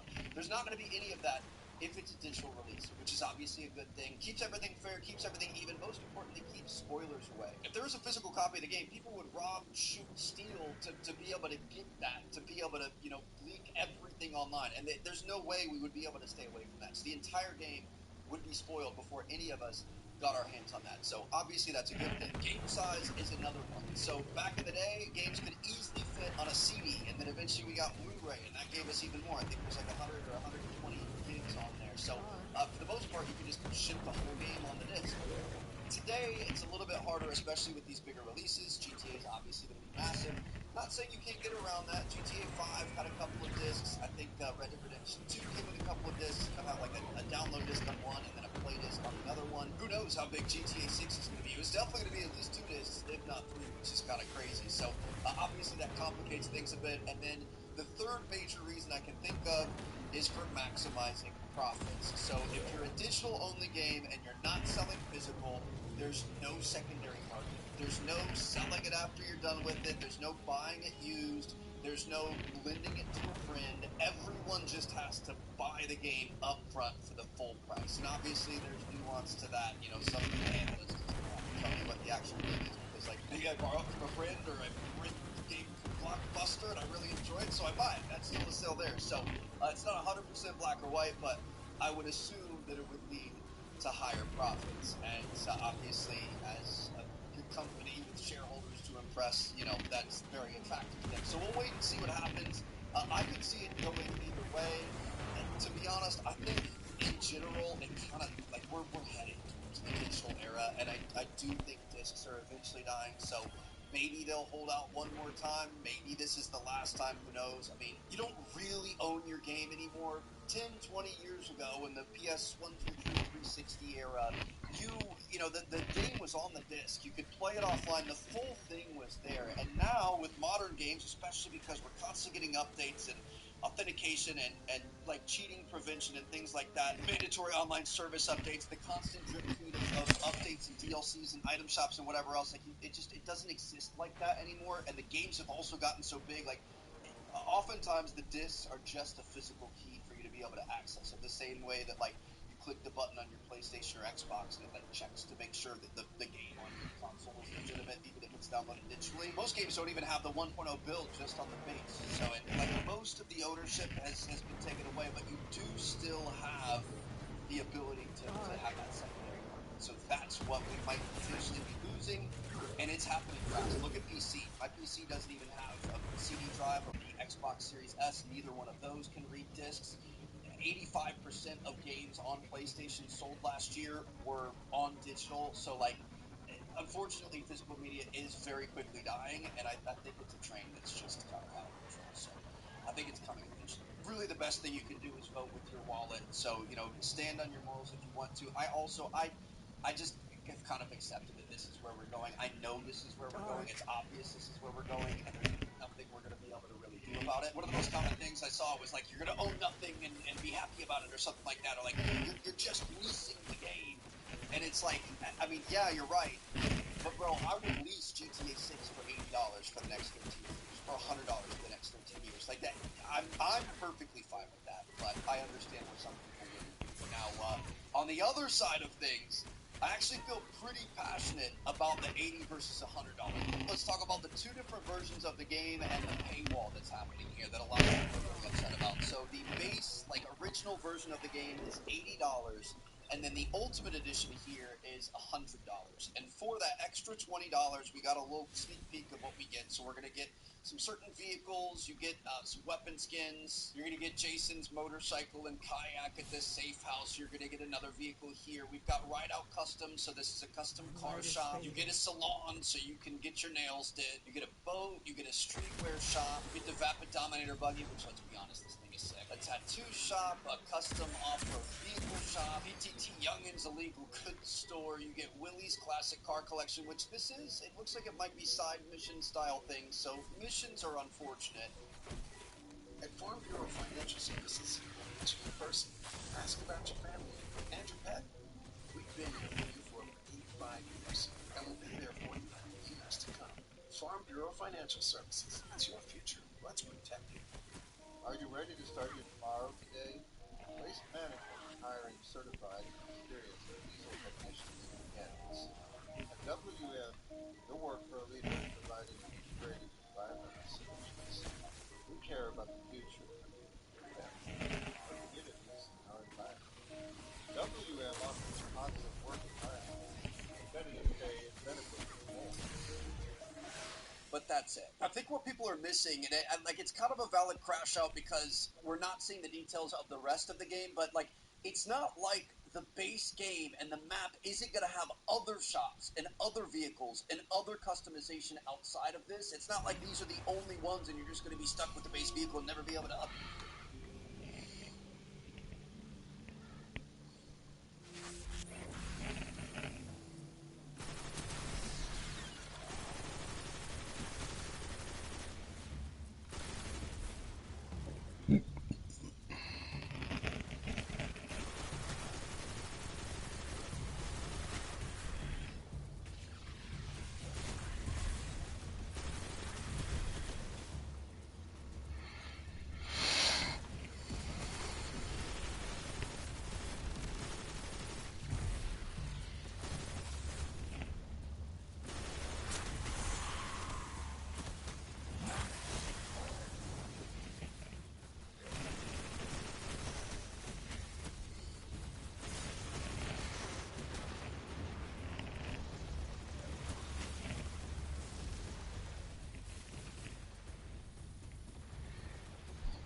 Flawlessly solo every lost sector. Okay. Let's see. Let's see. Arc resistant damage.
Alright. New plan. Take down the champion first and then go in.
That's 11. Now, what else can I do? Let's see. Let's do campaign category. I only need 5 more of those. Let's see.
Why not? Maybe it's so easy. I listed your rooms. Find what you love. Sell what you don't. Hi, we have plenty of time now that Bobby's out of the house. Maybe I could do something with my hands. Hey, what's up, everyone? It's Will. So the GTA 6 physical copy situation just got a lot more interesting. When pre-orders went live, Rockstar confirmed the physical version was a code in a box, no disc, and the community immediately had a lot of thoughts about it. But since then, a Rockstar support response has surfaced, and the leaker who correctly called a no-disc launch in the first place is now saying a real disc version is coming in December. So today, I want to go through all of it, what the support response actually says and what it might mean, the disc rumor, and why the source behind it actually matters. I also want to talk about the Stop Killing Games movement and why people care so much about this topic, and the Ultimate Edition upgrade situation, and of course my honest take on where this actually all lands. So let's get into all of it. Let me just state the facts first before anything else. Rockstar said on their official post, the physical version of Grand Theft Auto 6 containing a download code inside of the box will be available starting on November 12th to support preloading. Again, that's the official statement. You buy the physical box, you open it, you find a download code, you enter that code, you download the game, and you play it on November 19th. Again, they said physical copies will be available in stores from November 12th, a full week before launch, specifically so you can get the box early, enter the code, and preload the game ahead of time. So that's what the physical version of GTA 6 is at launch. It's a box with a code in it. Okay, now the new development. A Rockstar support response has been circulating that is getting a lot of attention, and here's what it says. Thank you for contacting Rockstar support. Please note the current pre-order are indeed just for a digital-only update. You will be able to acquire a physical copy during the following month. That is the response, and immediately there are some important things I want to flag before anyone gets too excited. First, this may be auto-generated. The grammar is slightly off in the first sentence. It says the current pre-order are rather than is. That is the kind of error that comes from an automated system rather than a person typing it out carefully. Second, it does not say disc. It says physical copy, which right now could mean the code in a box we already know about, just available later. Or it can mean an actual disc. It doesn't really specify. Third, this is not a formal official statement from Rockstar through their website or their newswire. It's a support ticket response. So as of right now, treat it as what it is, an interesting signal, not a confirmation. But here's why it can't be completely dismissed either. The reason this support message is worth taking seriously is who it aligns with. This insider, who's a Polish leaker who works in physical game sales across Europe, predicted back in March 2026 that GTA 6 would not have a physical disc at launch. Back then, nobody believed them. At the time, Zelnick had publicly said physical was coming. And of course, the entire community assumed a game this big would absolutely have a disc, and so the leaker was completely dismissed. And then the pre-order day happened, and the insider was completely right. So now when that same person now comes back through the Polish outlet ppe.pl and says a disc version is coming after launch, that carries some real weight because they kind of earned it. Here's specifically what they are saying. The Code in a Box release will be a one production run. Once that initial run sells out, it is gone, and then a proper disc version will follow, with December 2026 being the window they are pointing at. And here's the detail that makes this genuinely significant. According to the report, the disc version would let you install GTA 6 without assigning a key or tying it to your PlayStation or Xbox account. A true physical disc, not account dependent, installable from the disc itself. That is fundamentally different from what exists right now. A code in a box is still tied to your account. A disc that installs without that dependency is actually physical ownership in the traditional sense. And I want to give some honest perspective on the broader situation here, because I think some of this outrage is missing the important context. Overall, discs have basically been activation codes for years already. Think about the last time you put a modern game disc in your console and played it without a massive mandatory download.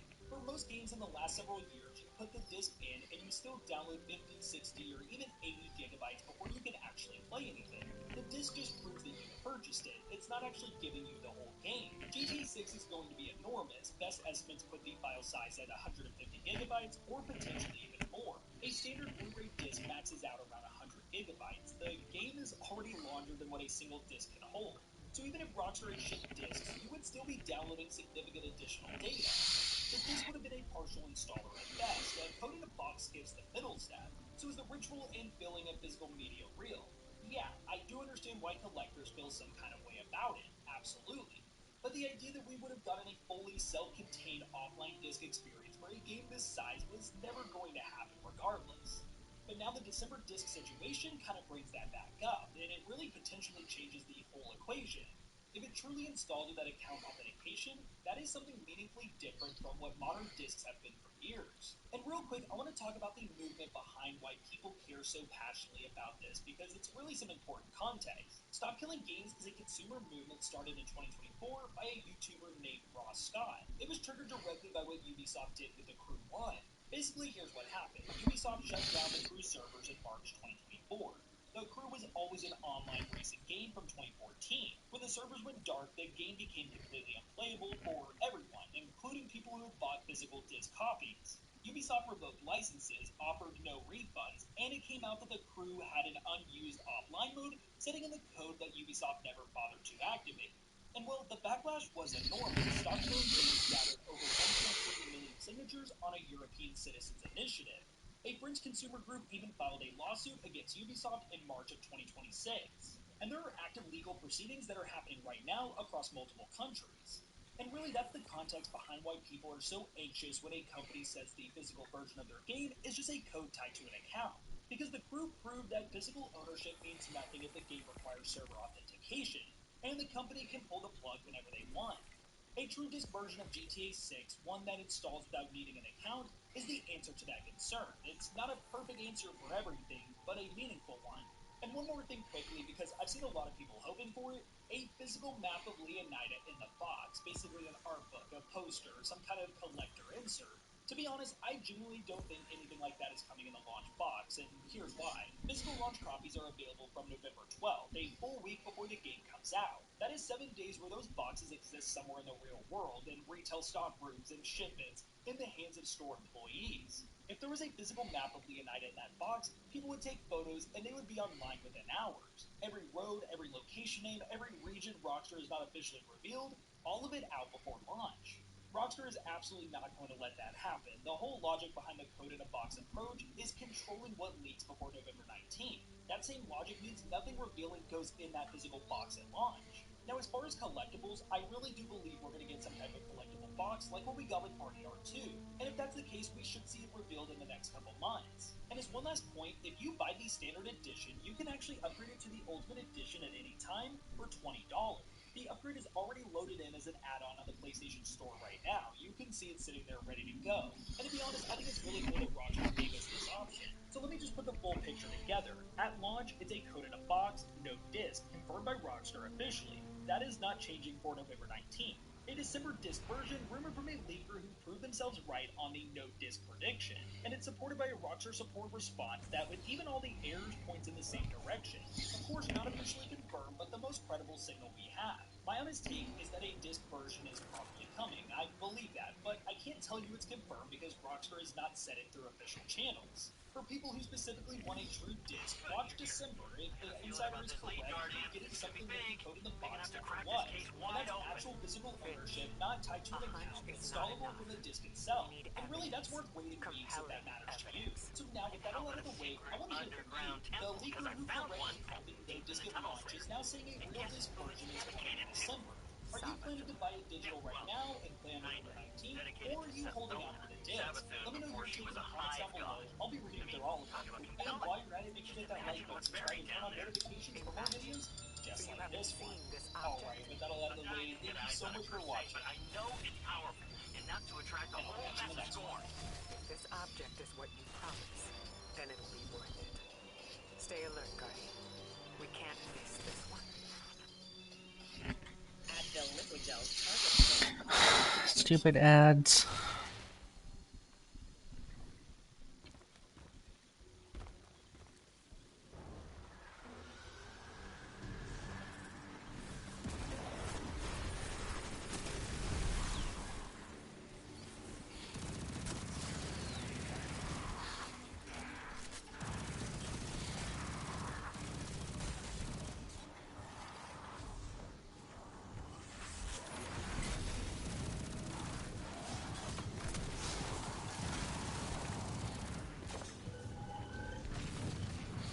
Scorn are even more entrenched than the last time they were here. Oh yeah, Scorn have dug themselves in deep down here.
So, Finch, tell us more about this temple. How do you know it's dedicated to Sethona?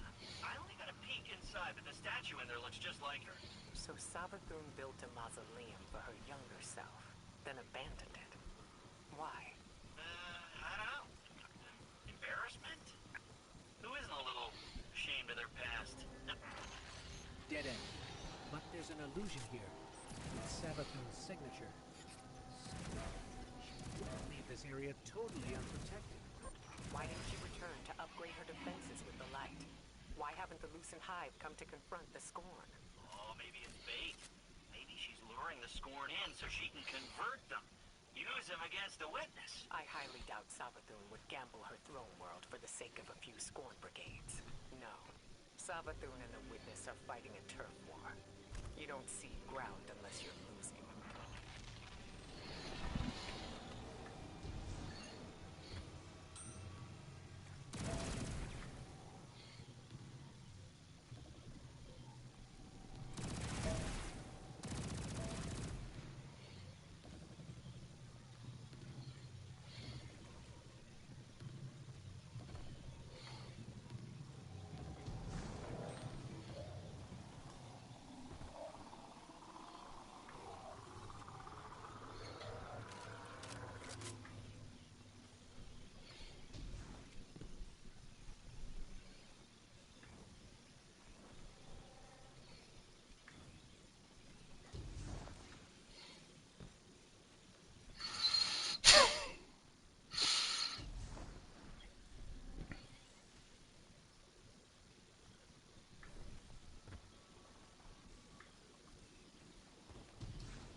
That's the temple Savathun dedicated to herself. It's quite a sight, isn't it? Can't accuse Savathun of being too humble.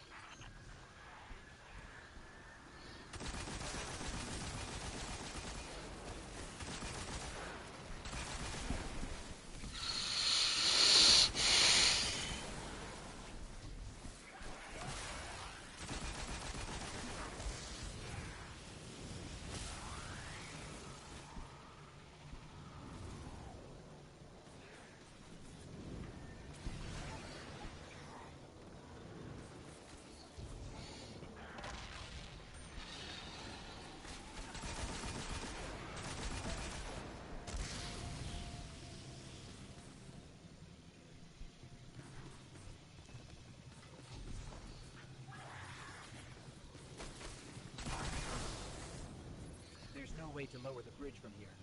There has to be another path forward. Use your senses, Guardian. You've gone too far to turn back empty-handed.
this object's gonna be. Now, I don't technically have any glimmer, but I do have a pretty solid theory based on what we found so far. Now's not a good time, Finch. Yes, don't distract the Guardian. We're already taking a gamble that this thing has the answers we need. The Traveler and the last city are depending on it.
Once you're in, head straight for the statue Finch described.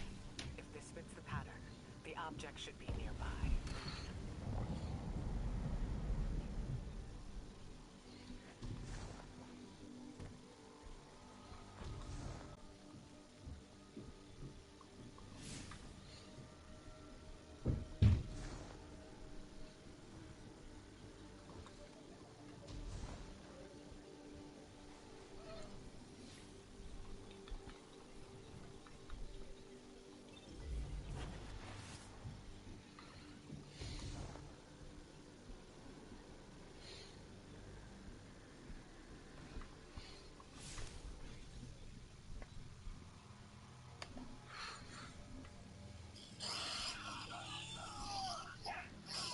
Future impossible with no Legion.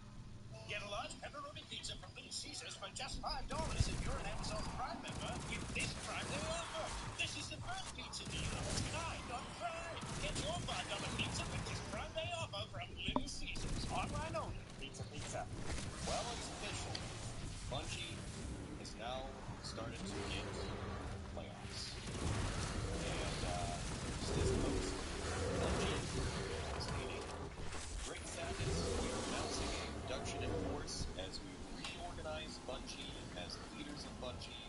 Past and present, Guardian, we recognize Ghost, Destiny 2 fell short of expectations these past The only several thing here years. is the statue. Following our final content update to Destiny 2, and with our future projects still in early incubation, we unfortunately could not continue operating at our previous size.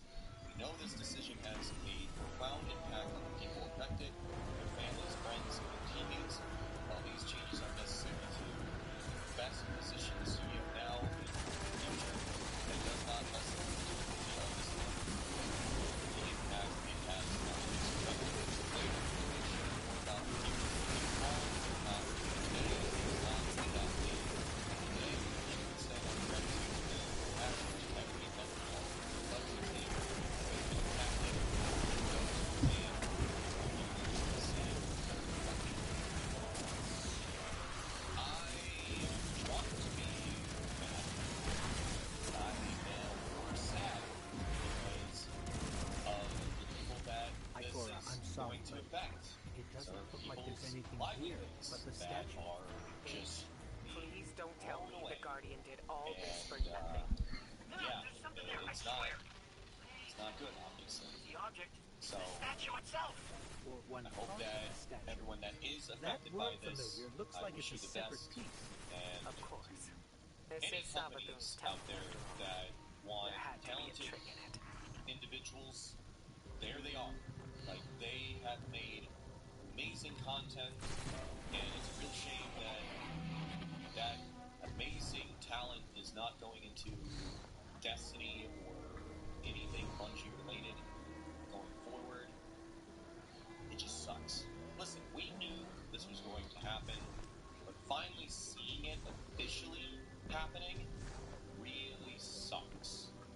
And yeah, I know that apparently Sony made a response and basically was like, oh well, it has to happen. Listen, if there is any moment to really express how disconnected a company is with the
that Ahamara would have one final move.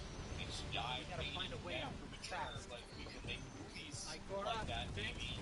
any So suggestions? you can see some crazy stuff in movies, We're on our TV own. shows. Let's go, Guardian. Again, nope, not doing that. And I have no idea what this means for Destiny Rising. Destiny Rising is also struggling high on being profitable. So yeah, we'll see where that goes. I personally still think that it has a chance if things get overhauled in certain ways, but I don't know. But yeah, this again, picture this. You got a big new website idea. You want to run your company instead of taking months to build it. Why not just use Framework? With Framework design applications, you can hand off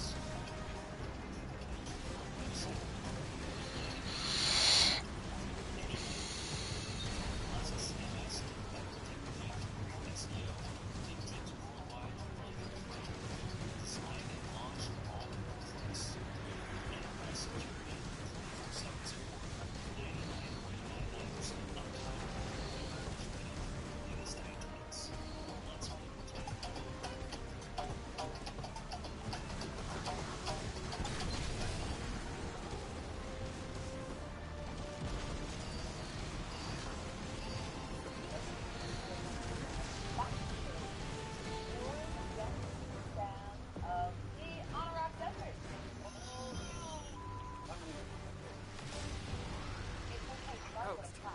Guardian. Come in. Are you there?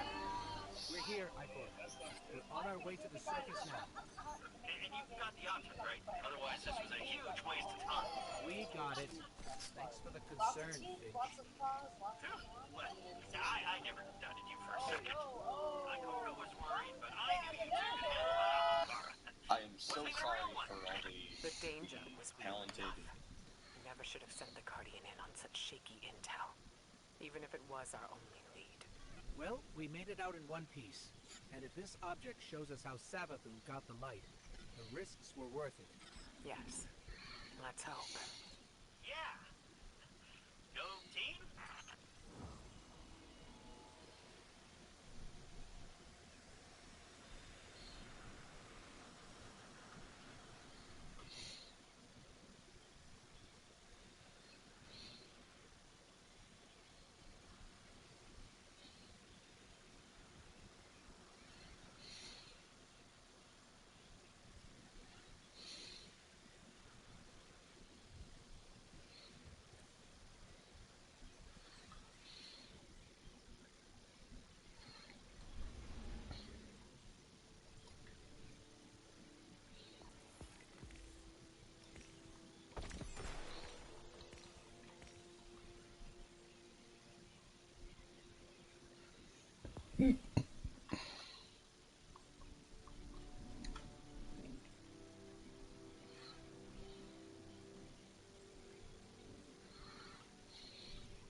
Alright, I think I'm gonna step out, get something to eat. I will be right back.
Alright, I am back.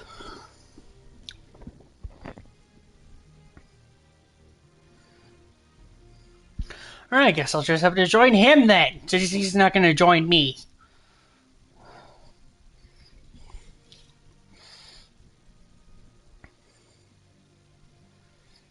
Hello.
Hey, can you help me with a few things?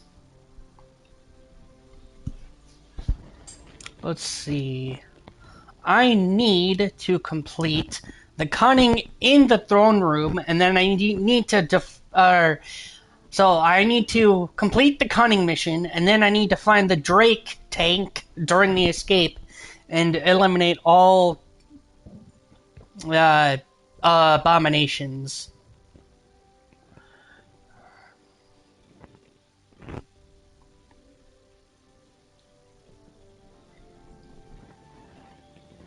Alright, we can explore to our heart's content. Another thing is to complete Dual Destiny in under half an hour, which is easy because, dude, before, like, back when, like, we still had, like, the light levels 2000 shit, remember? Aura and I would complete the mission wickedly fast. Like, you have no idea. Then how come you play a game if you're not a gamer yourself?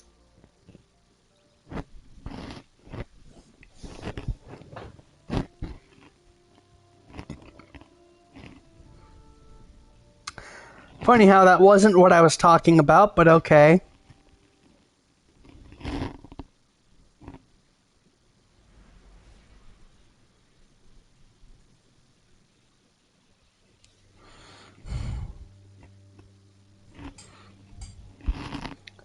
Just on normal.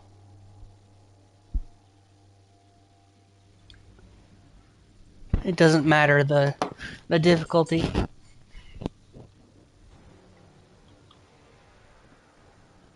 And then I need to do like a lot of like the final shape missions with the Kavastov equipped.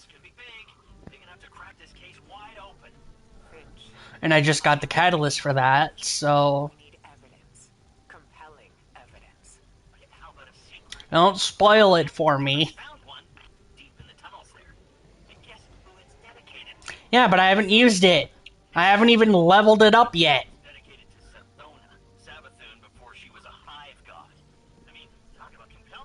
Yeah, considering the last time I didn't hold my tongue, I spoiled an ending of Resident Evil 9 for you. If this object is what you promise, then it'll be worth it. I mean, technically, I only spoiled the bad ending. I'm not going to tell you the good one.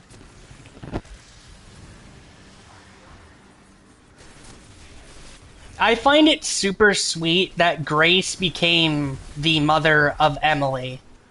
Like, yeah.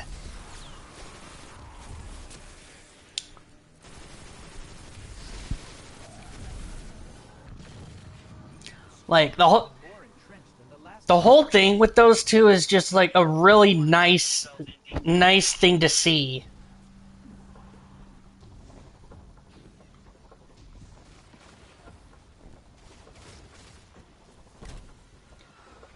Because killing children is a good thing in the horror games. Even though that one dude's daughter that Leon tried to save, technically died, so, you know, there's that.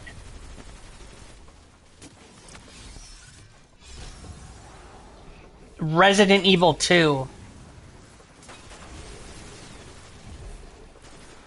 Or is that...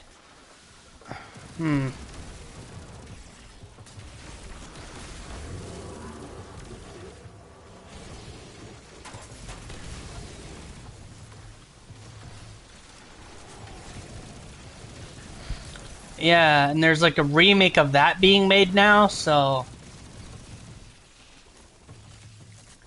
So, the whole game, like, was it like a game or like an add-on subscription or a DLC? That's it. Okay. So it counts...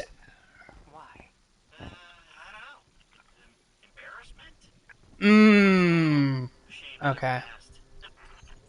Dead end. But there's an illusion here. It's Sabathun's signature. area totally unprotected. Why didn't she return to upgrade her defenses with the light? Why haven't the Lucent Hive come together? I mean, France is a nice country. We'll give them that. Maybe she's luring the Scorn in so she can convert them. Use them against the witness. I highly doubt Savathun would gamble her throne world for the sake of a few Scorn. Ah, Paris, yeah.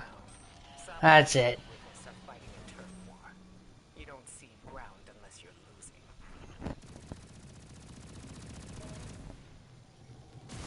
Yeah.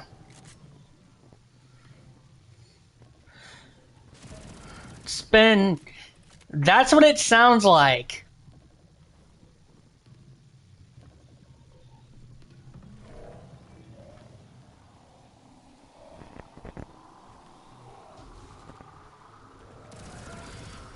Got it. Got it. You need a guide for something that's right in front of you? Oh, how far you have fallen, my friend.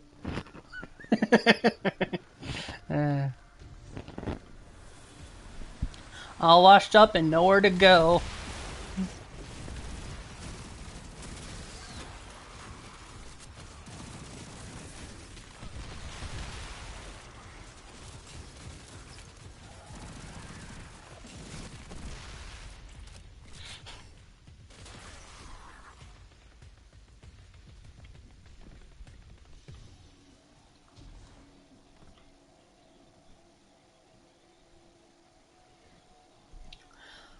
Funny enough, I don't come down here. I don't. Yeah. Yeah, and then we never see it again.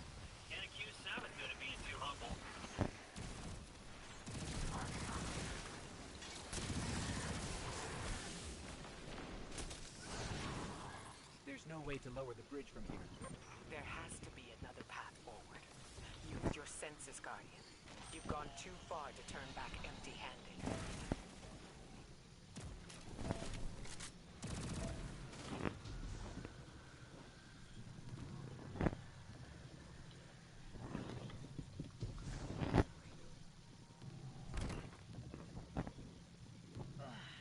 Well, I just kind of fell off. Oh, man. I can laugh at that. Like, yeah, that's what this game is to me. It's all about the moments you have with the people around you.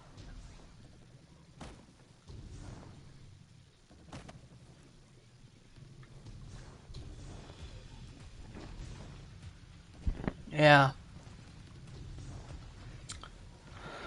The memories of my first raid. I grow so fast.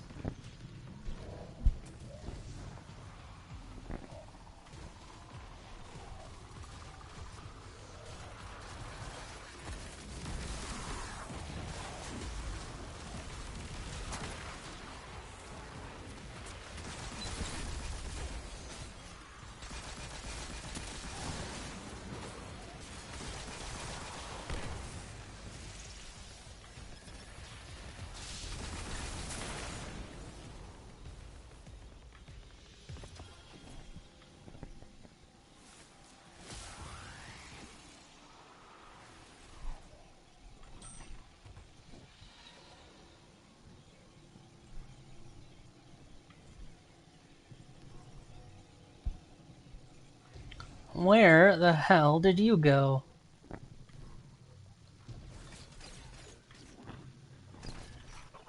Before you go in the temple, we should take bets on what this object's gonna be.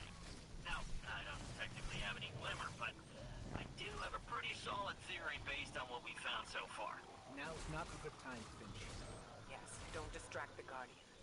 We're already taking a gamble that this thing has the answers we need. The Traveler and the Last City are depending on it.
Head straight for the statue Finch described.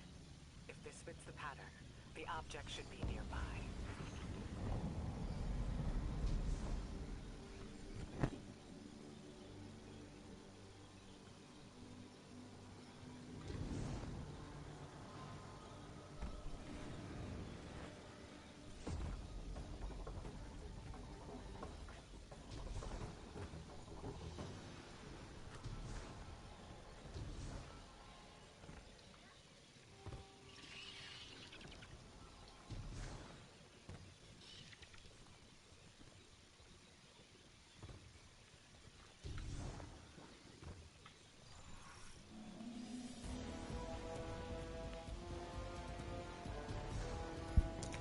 How the fuck did you teleport to the thing already?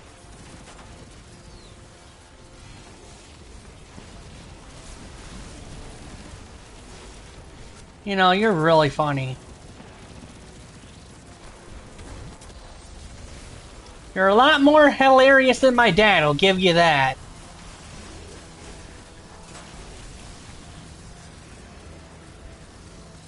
Nah, he's just tasteless.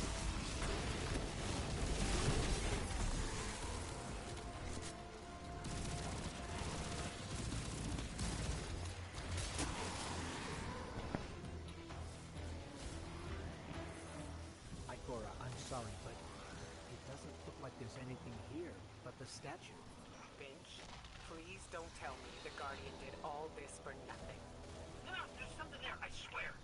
Wait. What if the object is the statue itself? Or one part of the statue. That worm familiar looks like it's a separate piece. Of course. This is Savathun's temple, after all. There had to be a trick in it.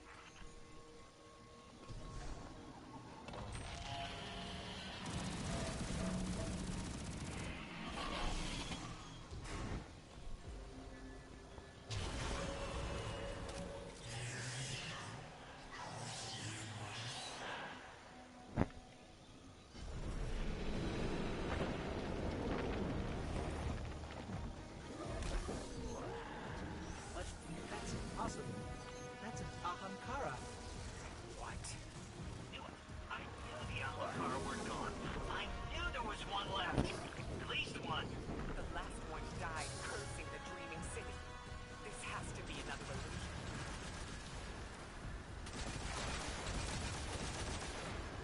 Ikora's right. This is an illusion. Just a very, very realistic one.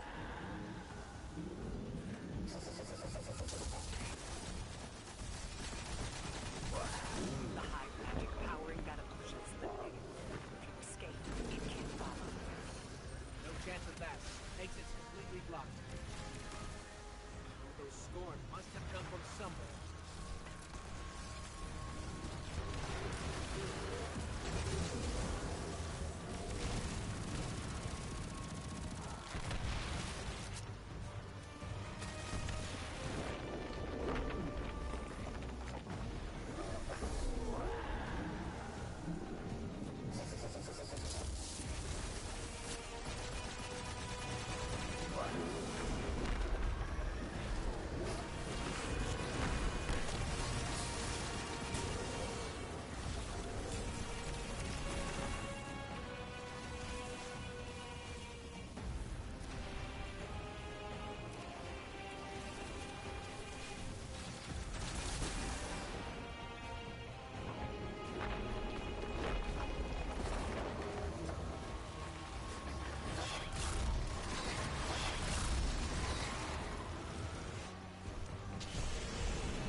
Of course that Ahamkara would have one final move.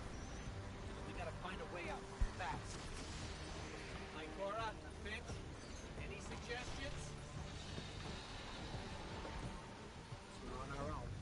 Let's go, Guardian.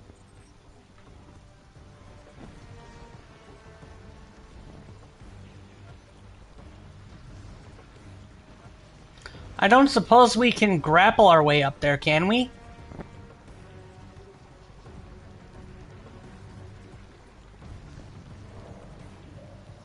There is.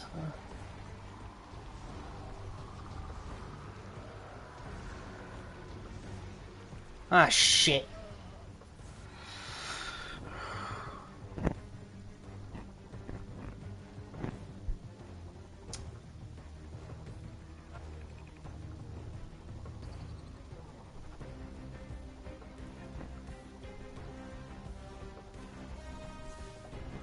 Okay, I'm live in like 10 seconds from now.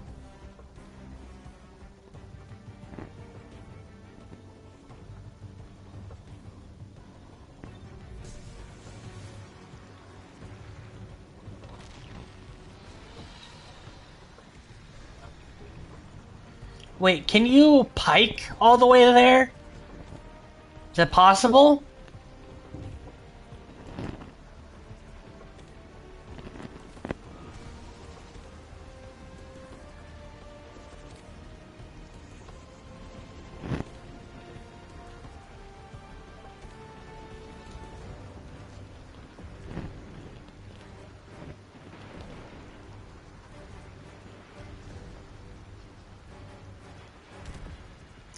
Abominations.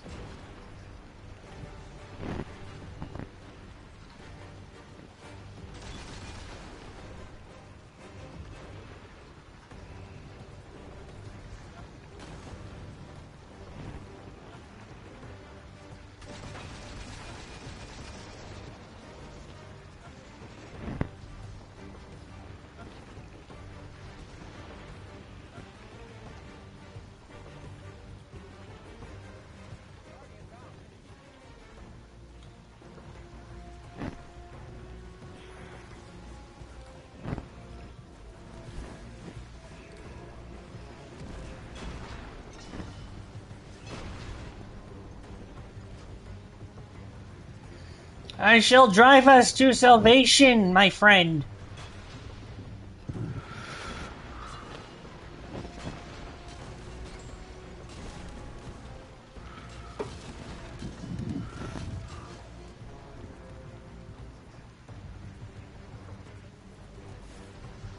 I got one. Ghost. Guardian. There was one right before the drop to the end. We're here, Ikora. We're on our way to the surface now. Yep, we got it. Let's go. We got it. Thanks for the concern, Finch. Alright, descent. So, for the descent, I need to destroy splinters within each of the 3 major surrounding storms to summon a fearsome foe in the mission descent, which I believe is... And if this object shows us how Sabaton got the light, the risks were worth it. Yes. Let's hope. Alright, you ready for some Final Shape bullshit? I mean, entertainment?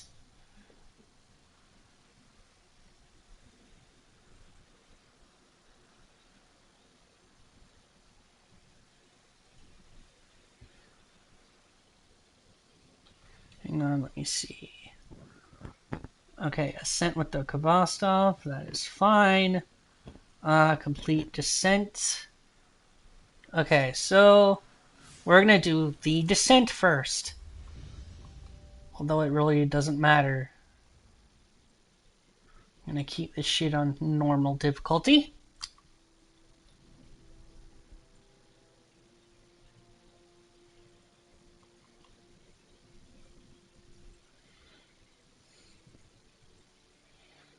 I can't believe I had a checkpoint. All that time.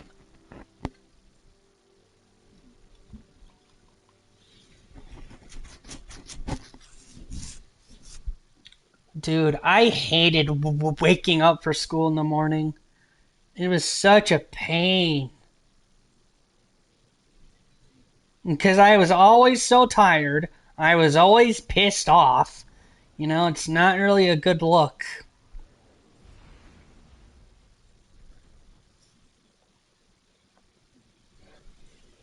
Yeah, and it's like, bruh, you try to wake me up, like, past my hours?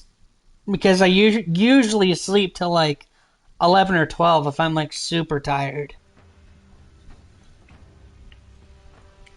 So having a set wake-up time is just It fucks everything up.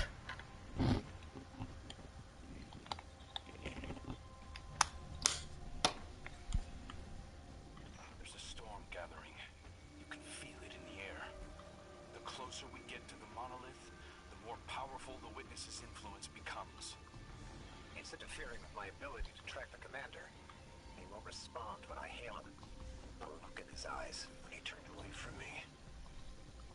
I don't know what he plans to do. He won't let anything stop him. Copy that. We'll need to move fast. Kate? Saw you stand up to the commander back there, kid. That took guts.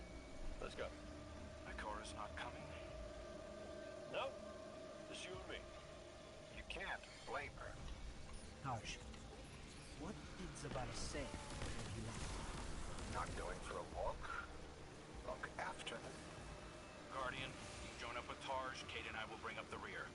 Take down anything that's standing between Zavala and his ghost. I've got an idea, if you'll humor me. The statue that implored Zavala to give himself to darkness. There are more of them, all over this place. So dealing sustained damage. Really? That's all it does? That's what I do. I expected more. Establish a rapport. Ah, whatever. It's a...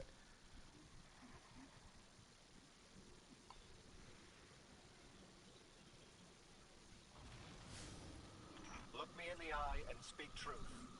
Where is he? We know he came this way. Your commander seeks our witness. Without you, he will become one among its many. What the hell does that mean? Did you do something to him? Those who have not yet been called from the collective will guide him. We who have been bound will lead you. You must break him. So is that an ultimate help? Hello? Pointing to our doom. Let's go.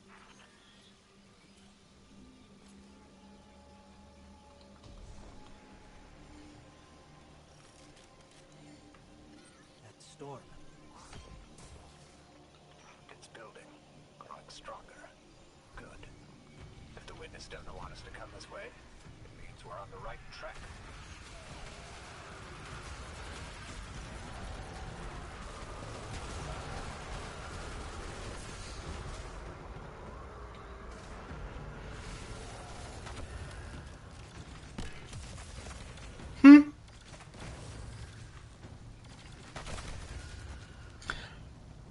Haha! Have been bound. It sounds like those statues are prisoners of the witness, just as Zavala believed. I hope he feels vindicated. The statue said that Zavala will become one among its many. Is that a threat or a warning? We'll need to find another. I'm looking over here.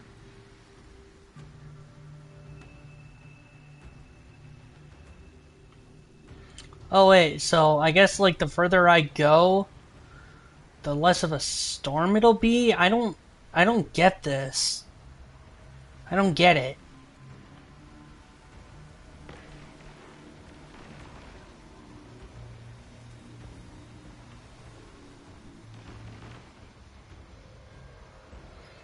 Hang on, I'm gonna look this up, because I have no idea.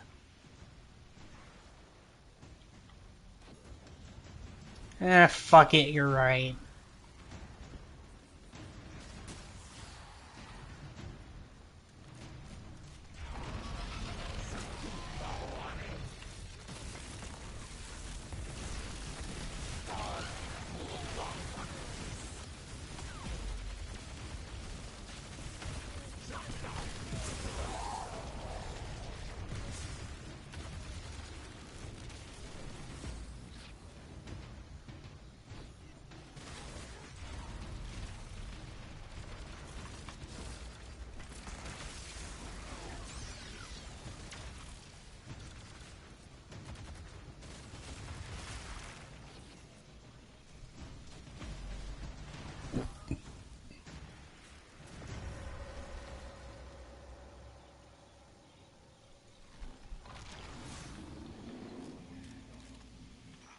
To help us find Zavala, fine. But it's your fault we're in this mess.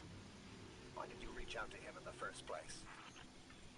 Our voices are many, but our voices are weak. It's too bright here. Give yourself to darkness. In darkness, our voices will be heard. Do you think we can trust them? Any sign of the commander? Ikora, you came. Of course I came. It's my fire team. Oh wait, it might be here. No sign of Zavala yet. Look around. Was right about the statues. They're trying to help us. Found the first one.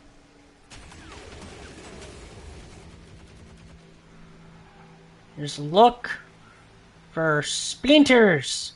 Darkness splinters.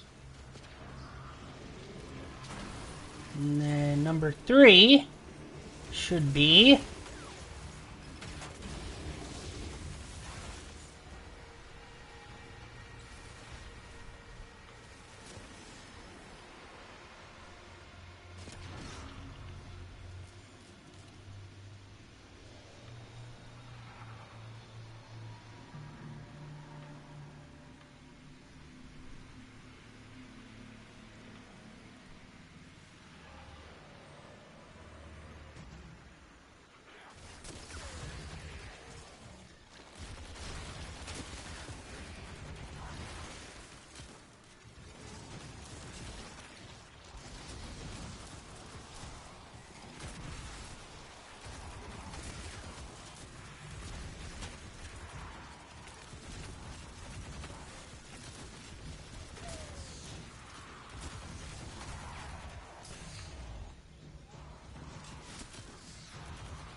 I've had enough of this. Commander, come in. Commander, answer your comms now. This is the last time I let him walk away from me.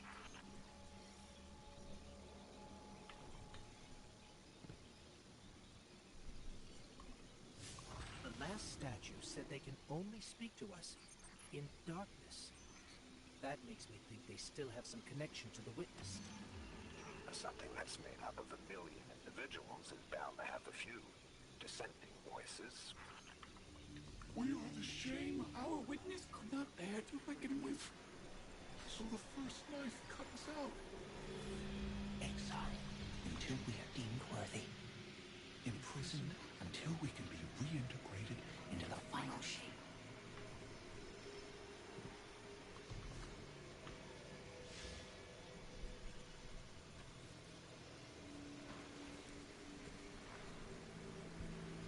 Wait, check if there's any splinters around here.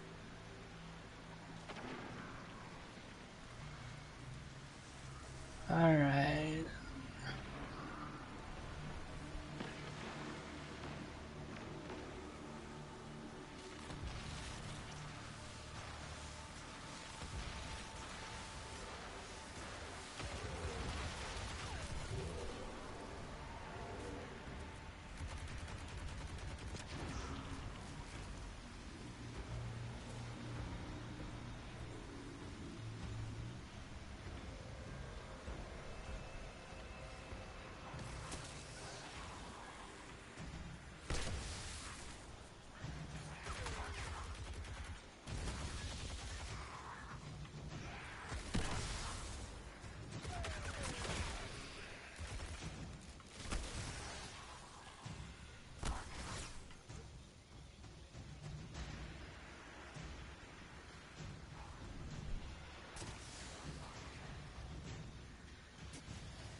change, and to change what it can't control.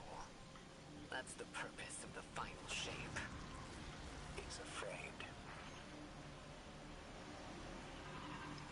You couldn't have stopped him, Taj. True. Zavala can't be stopped by much. He is my commander. I watch out for him. I raise him when he falls. And the Guardians run amok, but what happens? Is he an audience with something that punched a hole in the Traveler?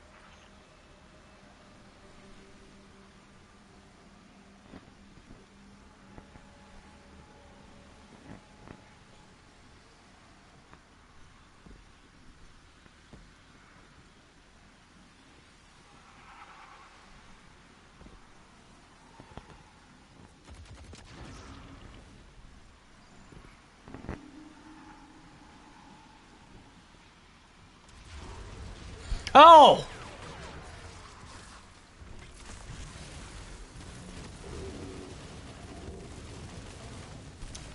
Well, that was pathetic.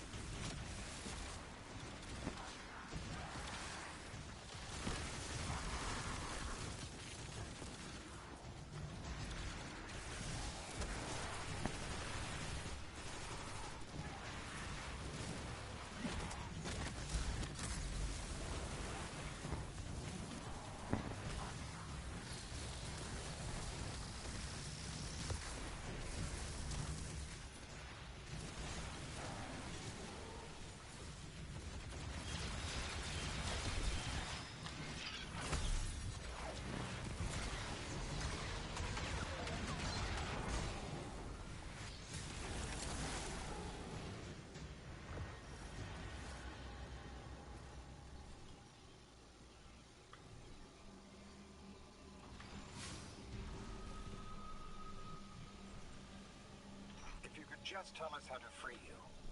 We're not strong enough to aid you. Your journey is close to an end. But we're not strong enough. We're not strong enough. I don't think any of us are strong enough to do this alone. Unfortunately, Zavala forgot that when he left without me. But that's why I'm here. To remind him.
Not a big guy anymore.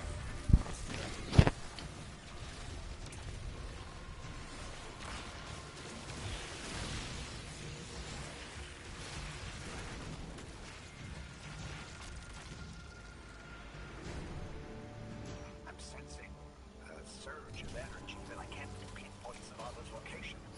It's probably more interference. Just concentrate on him. I can't.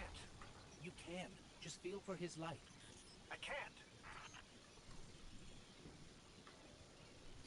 Harsh, it's okay if you can't find Zavala. We're past the storm, but something could still be throwing off the signal.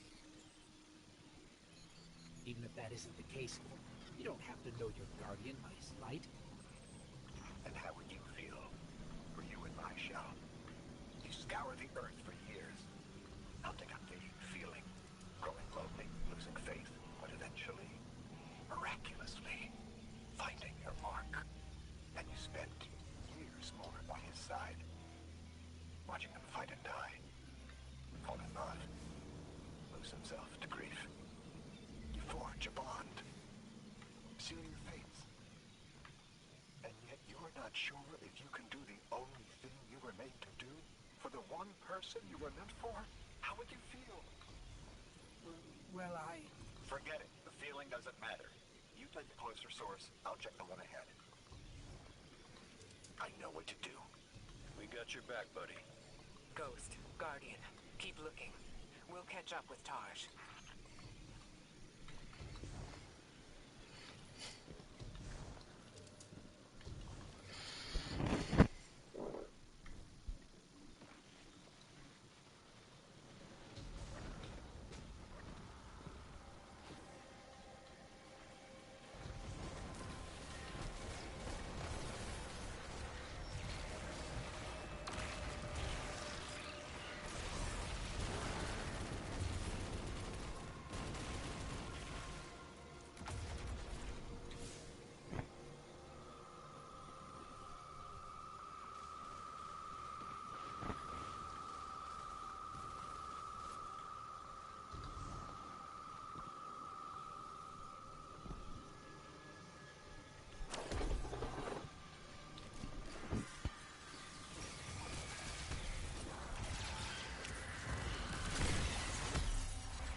Damn it.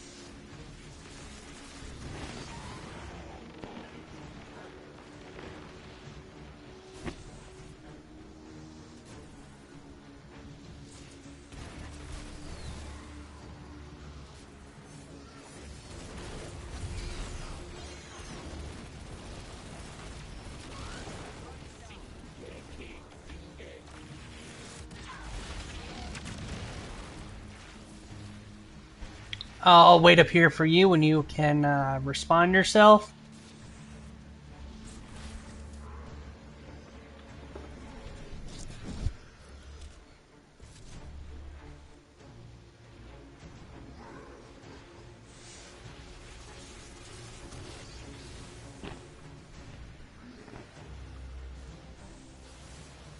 grab the shield, Guardian.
Nuke him, Spectre.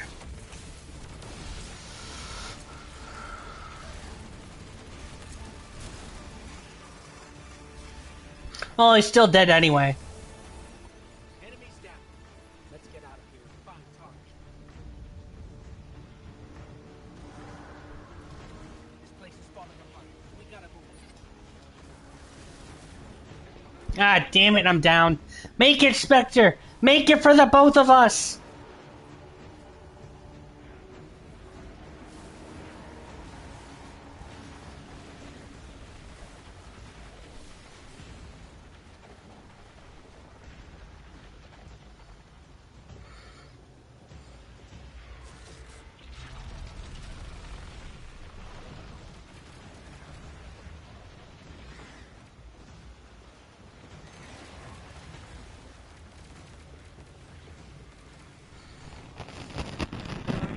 Tarsh has a lock on the commander. Hurry.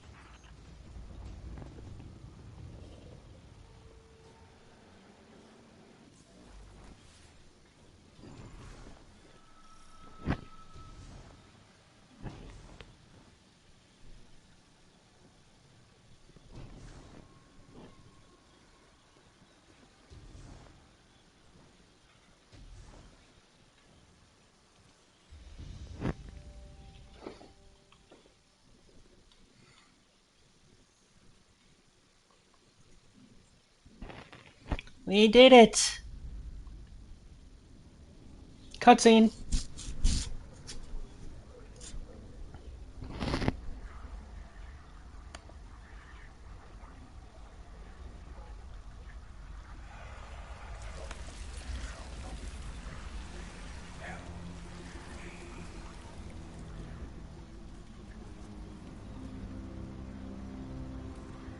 Zavala, please. Don't do this.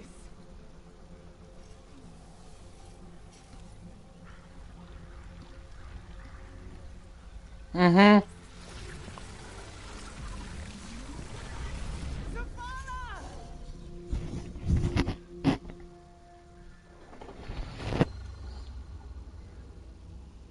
It's a damn shame that Lance couldn't see what he created.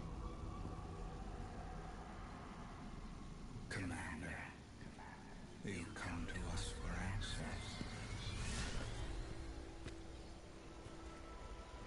We too once looked to the silent God for purpose.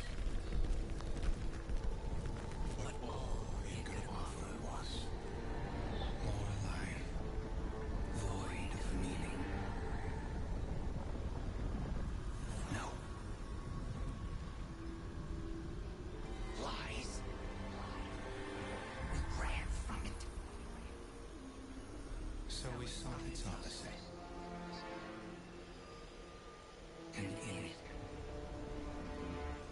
found means to bring order to an unruly universe.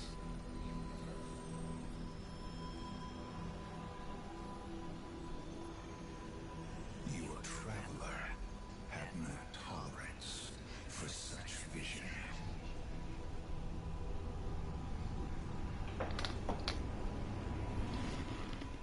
And we had no tolerance for its ambivalence. We would force purpose from it, driven by a single, immutable will. So we called our doubts fear.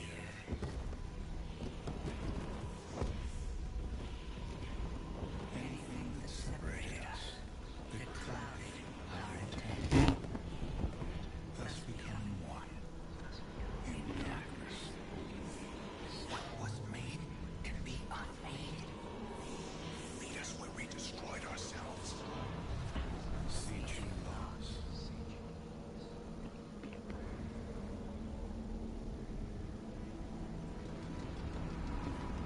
And now, we would have you join us. Commander. No! I see what you are. What do you see? I see fear. Taj, no! We have done away with fear.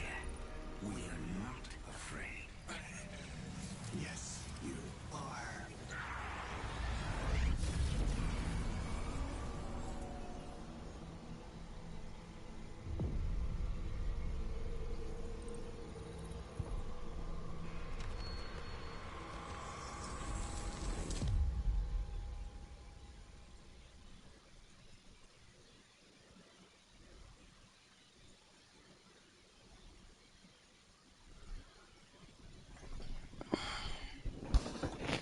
Alright, got that done. What is next? Let's see. Ascent in the final shape and defeat Cabens while using only the Kvasov. Shouldn't be too hard.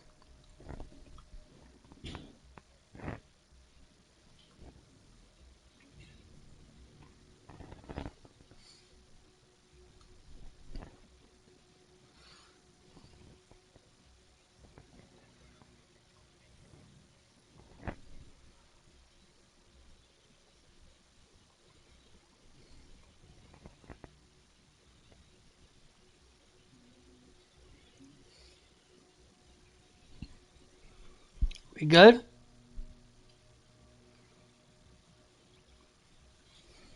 With Hilton Honors Diamond status, enjoy the best confirmed room upgrades in advance. Hilton Honors, baby. Too much caffeine can throw you off your game. Next time, keep your energy right with Mojo Energy Pouches. And keep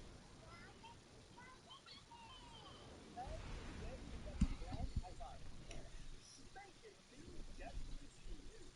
Courtesy of the one weekly update that has just gone live, reveals official information, and so...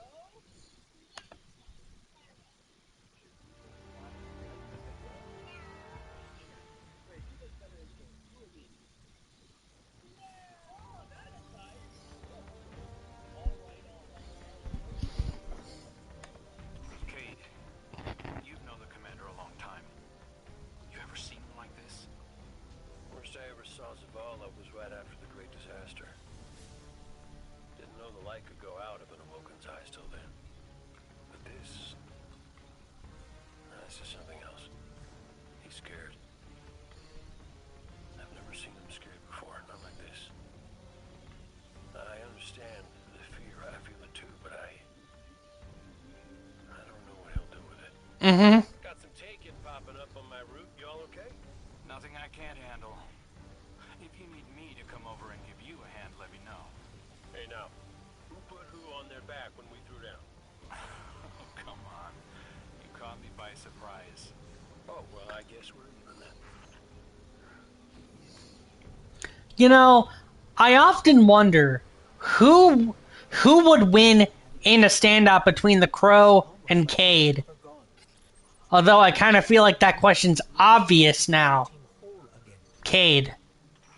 Yeah, no, don't get me wrong. It's real nice to see you all again, but Traveler could have asked before yanking a guy back to life. Cade,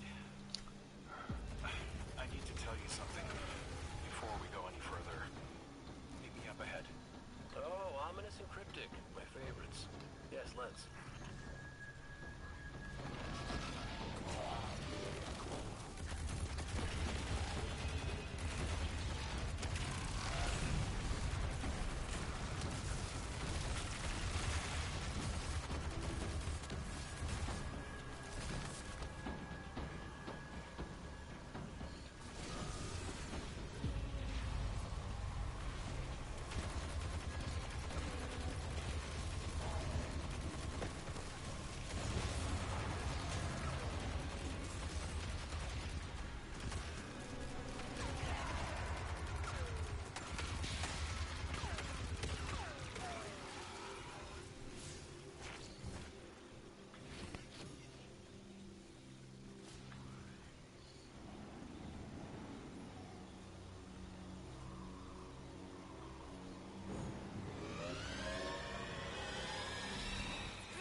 What was that?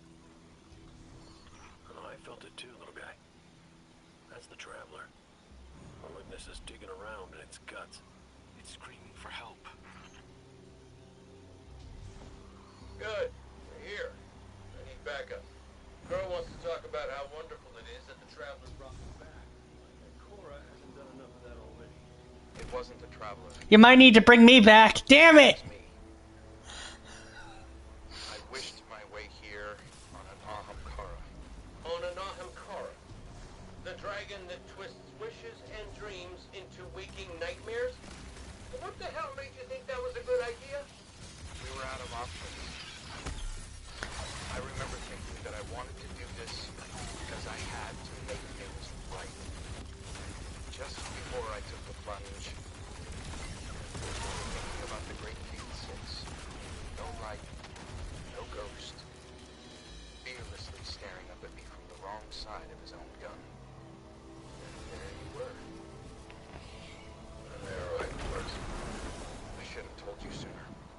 No, you did the right thing keeping this between us. Ikora and Zavala can't know the truth. Not right now. These Vex are followers of the Witness. It's all divisive. The same zealots from the Black Garden. I know all about the Black Garden. You sure you don't want to talk about why you're back? The why doesn't matter. Never did. Just stay focused and keep the path of the mountain.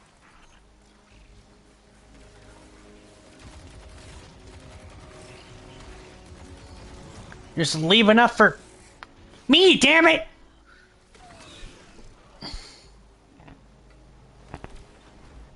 Wow! Okay. I'm like 19.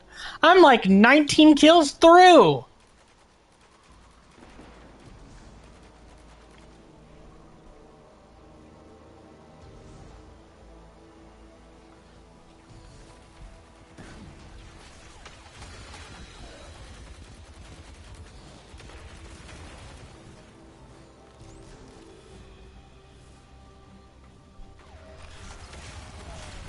Kill Hogger? No, actually, I don't have any shame.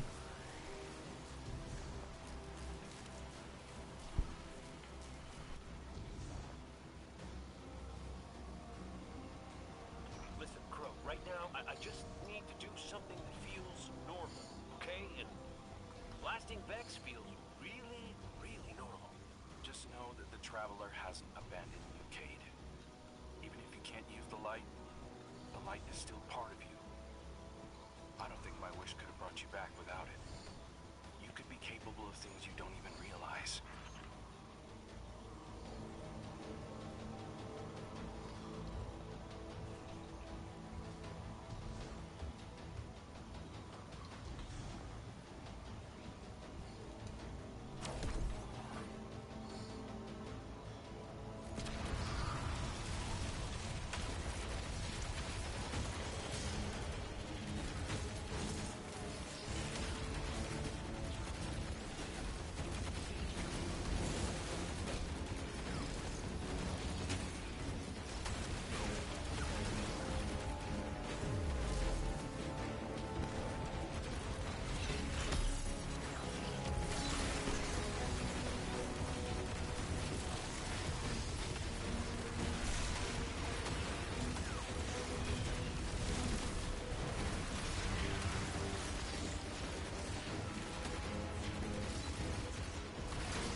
$35.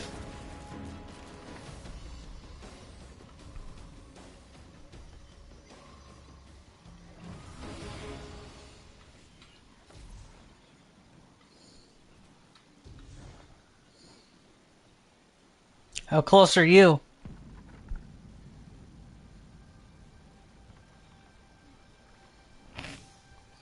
I'm 35. I mean, I'm not 35, but I have like 35 kills. I don't even want to think about that yet. I just want to get to being 27 already. I'll get to 35 when I want to.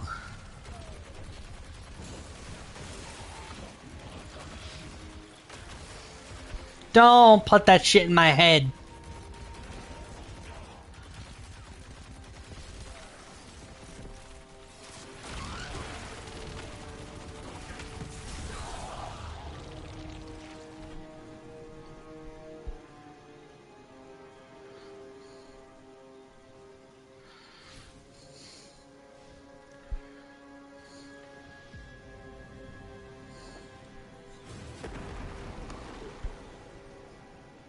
Did you miss?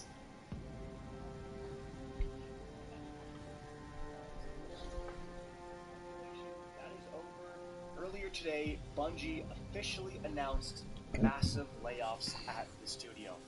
Here is specifically what they said from the official Bungie Twitter account. With great sadness, we are announcing a reduction in force as we reorganize Bungie. As the leaders of Bungie, I mean, he's not wrong. fell short of expectations these past several years. Following Cade. our final content update to Destiny 2, and with our future projects still in early incubation, we unfortunately... He was talking about how both his Ghost and Crow were a pain in his ass. ...has a profound impact on the people affected, their families, friends, and teammates. While these changes are necessary to best position the studio now and for the future, that does not lessen the difficulty of this moment 43. it has on those affected. Later, we will share more about that future with you all, but today is not that day. Today, we wish to extend our gratitude and compassion Yeah, I think we can kill farm in this encounter, can't we? impacted and to those who remain. We hope you will all do the same. My new evil phone company will have the most confusing pricing and plans of all time. Who would join that? With Verizon, you can get the new Simplicity plan for only $30 a line. Zip it! Introducing Simplicity, just $30 a line. Gotham City needs Batman. Man, I love Nathan. He's a good actor. Funny enough, I know nothing of any of his acting roles aside from Destiny 2.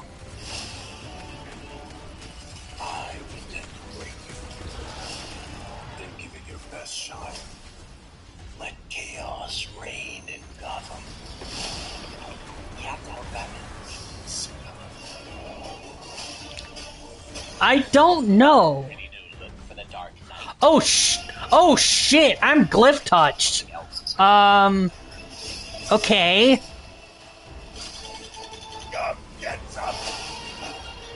Sorry, I forgot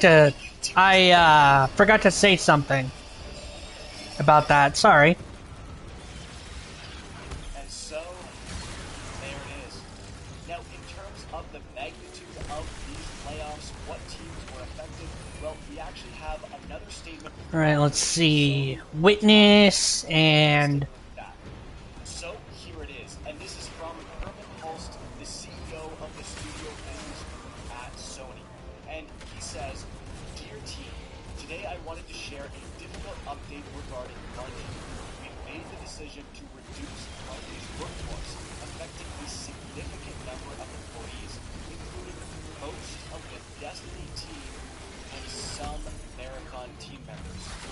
There are also reductions across SCI, Sony Interactive Entertainment, teams that support Bungie's operations.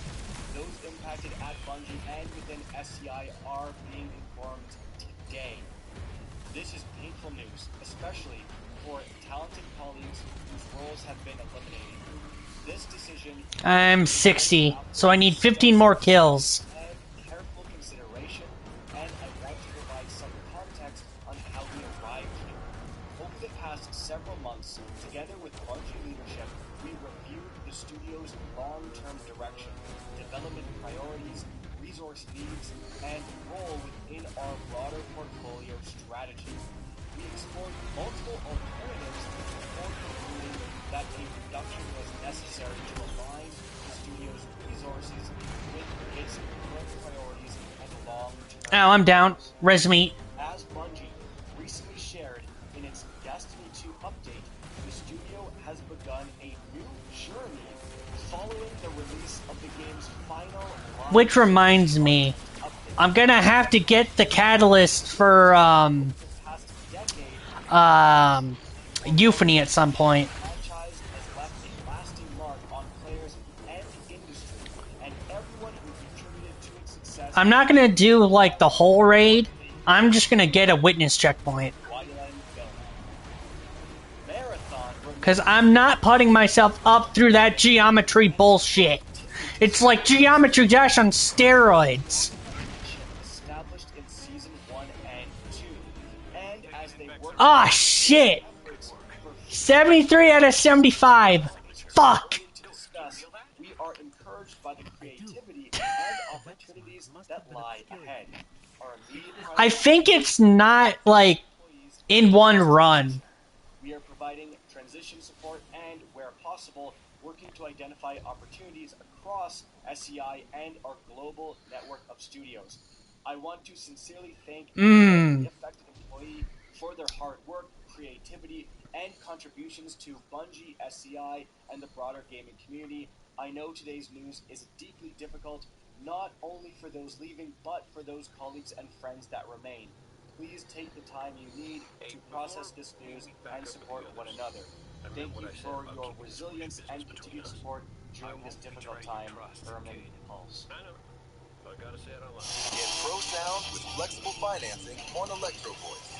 Grab bestsellers like the ZLX. Oh, right. This is the... Find a solution to all your live sound needs. This is... Grab yours now at Guitar Center.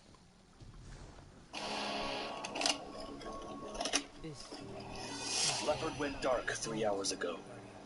Until Where I brought you back for the first time.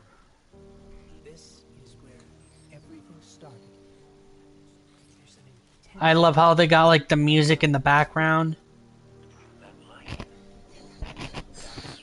Used to be like you're pure and powerful.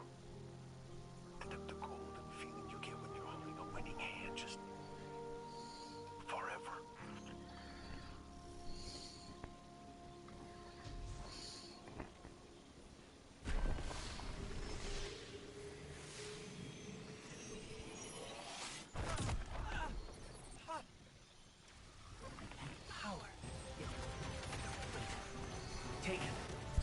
Now, there we go. Guardian. Let's show them what the Traveler gave us. I love the Warlock Super. It's such a fun class to play. This is such a fun super. Now, like, I know, people have their own definitions of what fun is, but for me, the Warlock, best fun I've ever had. Even if the jumping at times can be bullshit.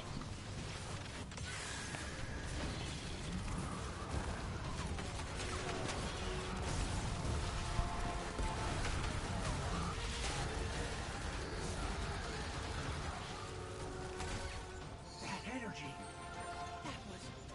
That wasn't just the light. That was the Traveler. Kate, the Traveler's still with us, every step of the way. You weren't wrong, kid. You could just use a little tact. Guess I could too, for that matter.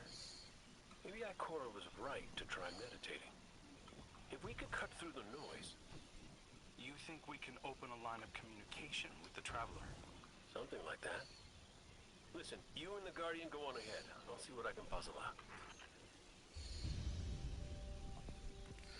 Man, I love the final shape.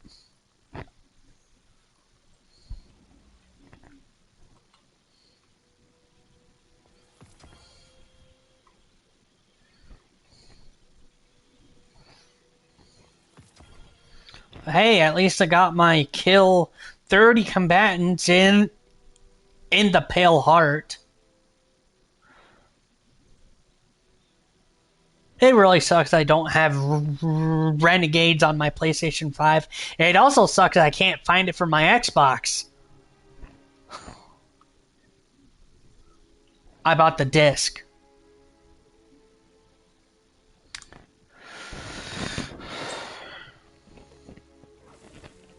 Alright, let's see. How close? 21%?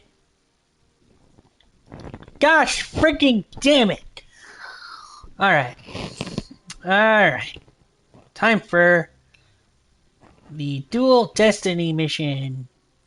But wait, I gotta see, what did I do for the Pathfinder? I never do these anymore. Yeah, definitely. Can you switch to a dark subclass?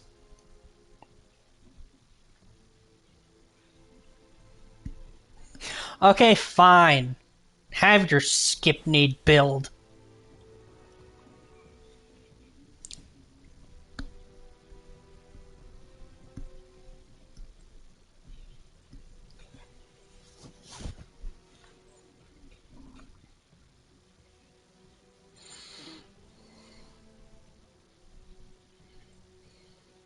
There we go.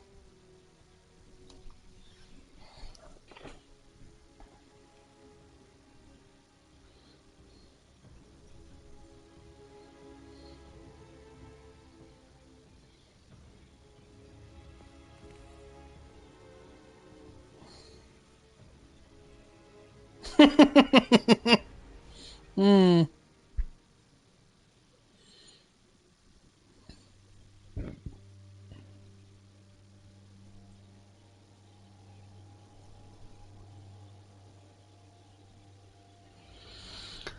Okay, I find it kind of creepy that this guy looks a lot like my uncle.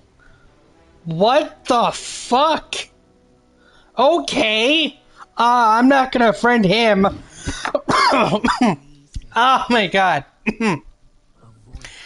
Do you hate it when you talk and then like there's like a sharpness within your own throat?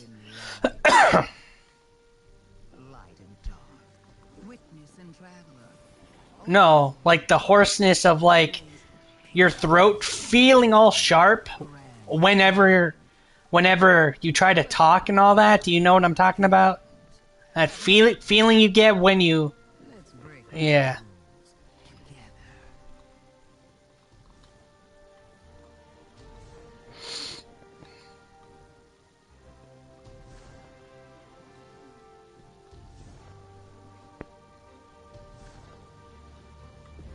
I wonder, do mute people have to, like, do they go through the ordeal of having a sore throat?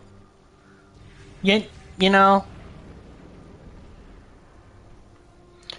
Oh, hey. Okay, Crystal's not here. Look for, Sabathoon's crystals. It'll add more time.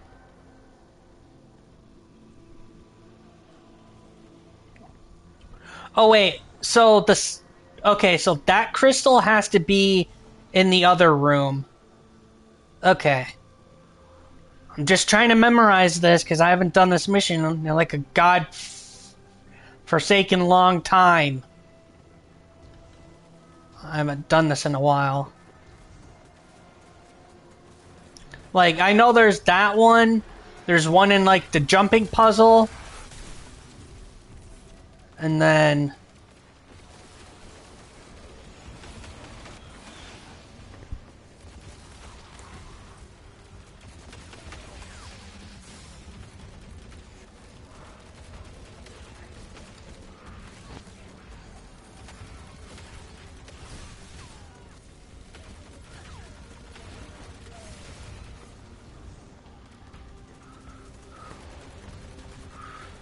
Alright, looks like I'm going...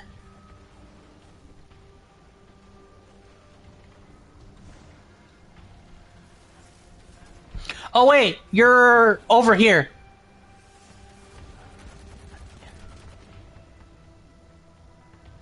Spectre! This way, come towards me.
I'll let you know when I have mine. I still need one more.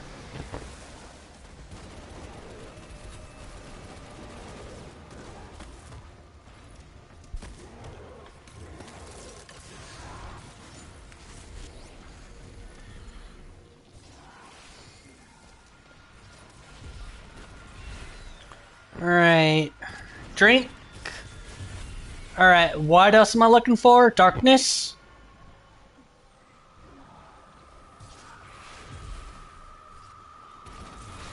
Alright.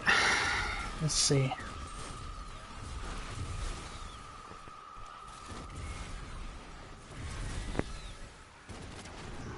Got it.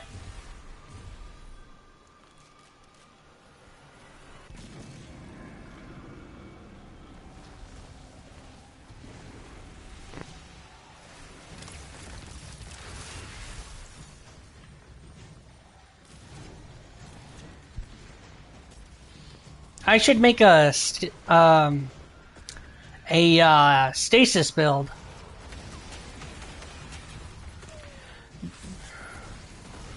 The only problem with that, though, is that the new grenades are not a part of the subclass. No, I meant like they're not a part of the prismatic subclass.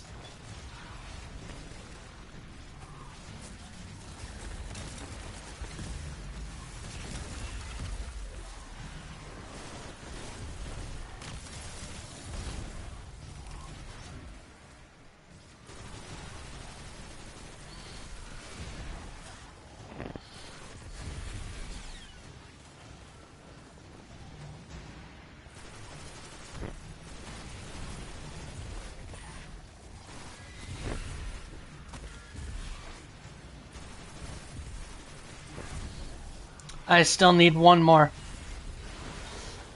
Speak of the devil, and he shall come.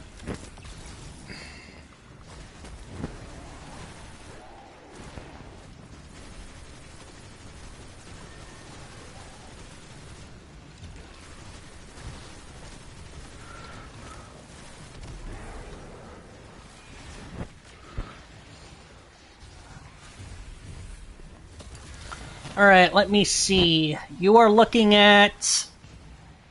okay, left to right. Alright, we got... Alright,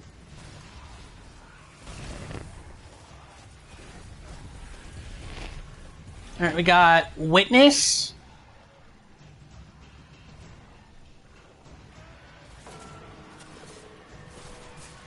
Never mind. It's like the symbol that is like the figure that holds like the two different like staffs. I forgot what that was called. Okay. Oh, so like the first one must have been heart then. Yeah. That's fine.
Alright, I got 3.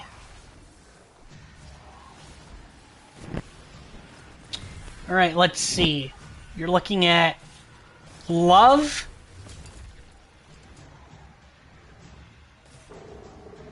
Ah, damn it. Okay, left to right. I gotta remember that.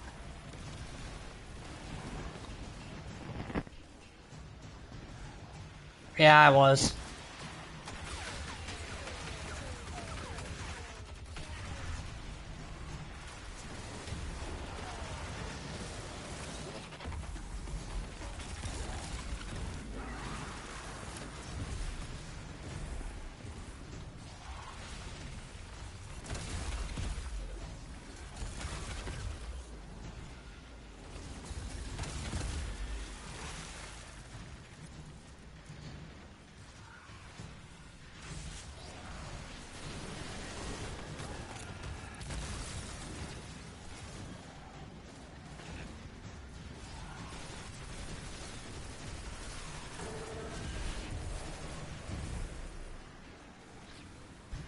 The hell just happened?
I got 2 motes.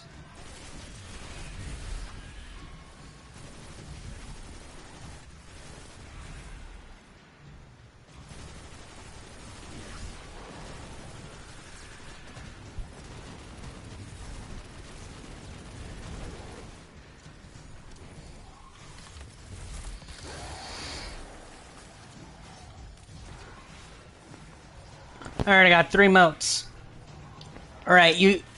Alright, you got Ascendant Plane. Yep, umbrellas. Earth. And then Forsaken.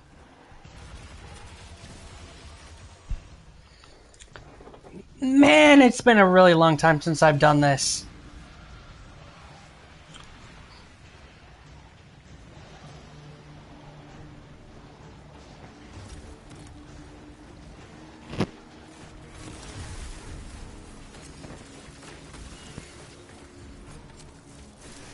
Yeah, definitely.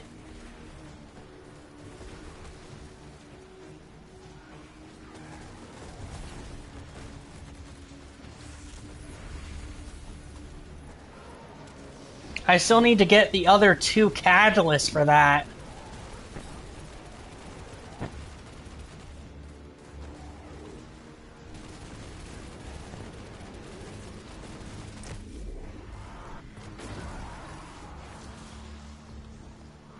I'm gonna need to hurry. I'd at least like to have something that's not Hammerhead. This is a slow rate of fire. Doesn't work on big bosses if you only have like 3 minutes left on the mission.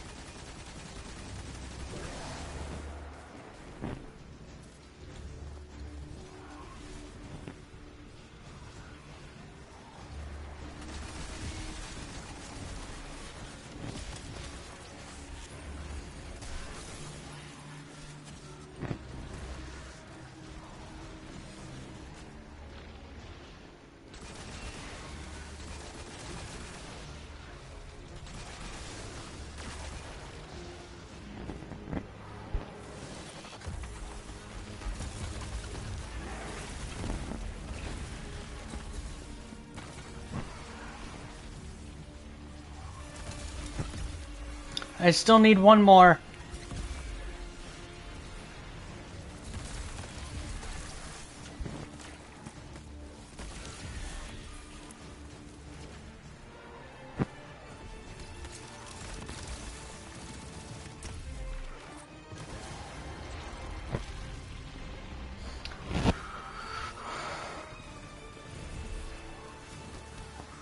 Hang on, let me get to a higher position.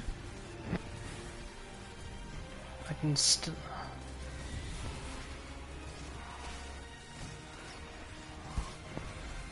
Alright, let's see.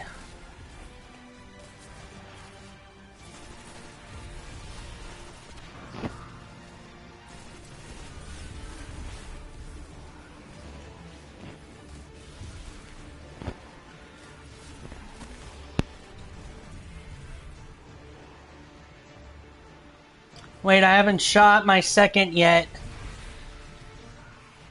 Yeah. Alright, where is Ascendant Plane?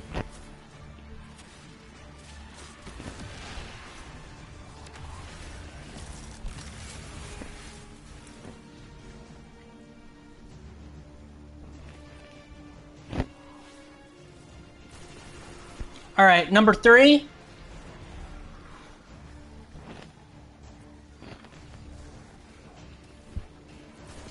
Next.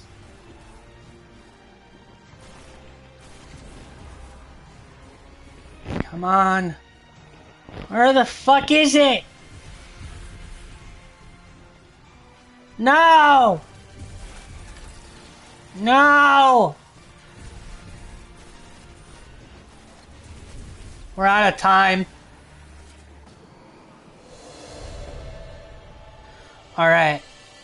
Let's run it again. This time I know we can do it.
acted on it since. Just as you've been lied to. Light and dark. Witness and traveler. Always double. Always pitted against each other in some grand game. Well, I've had enough of their games. Haven't you? Let's break their rules together.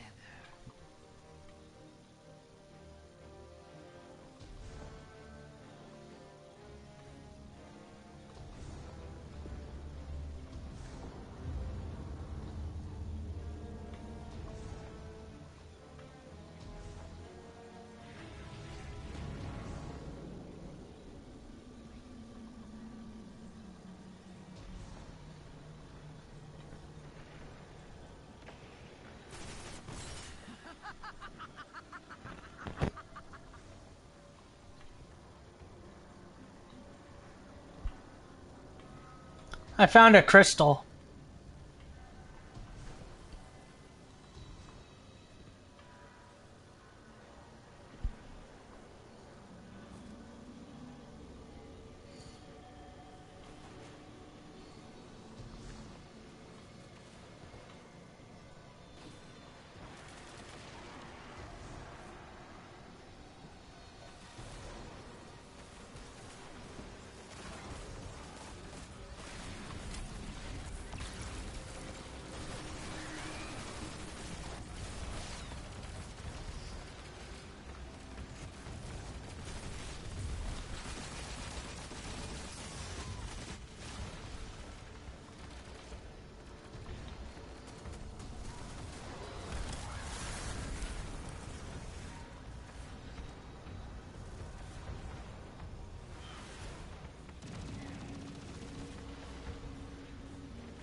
Alright, Spectre, looks like you're this way?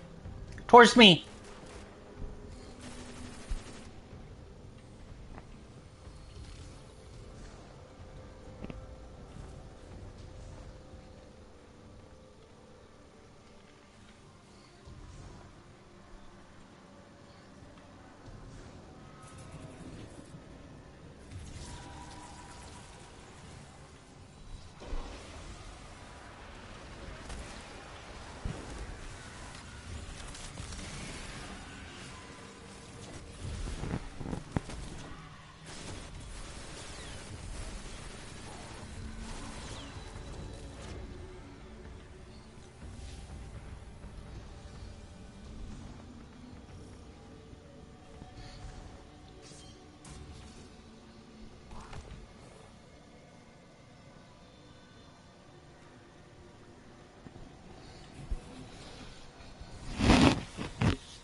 I don't have the two symbols yet.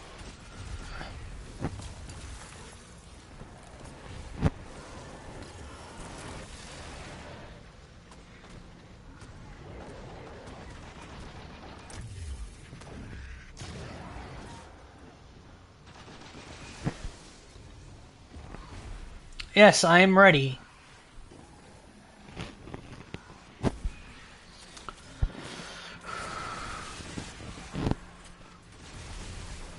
Looking for Earth. Got it.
Alright, from right or left to right, you're looking at Forsaken,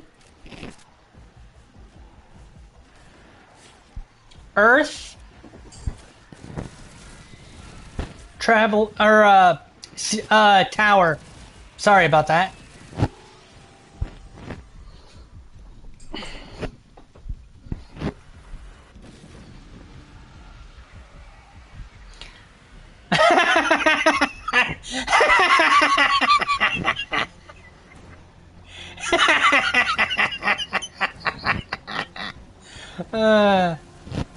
Now that's what I like about Destiny. Shit like that, you know?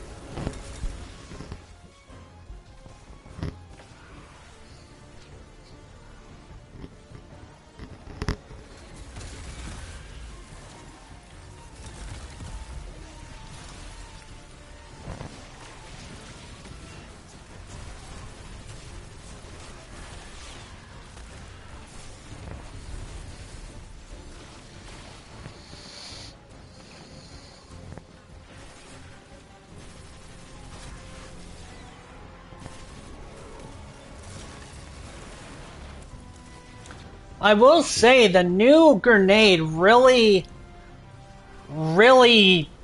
comes in handy.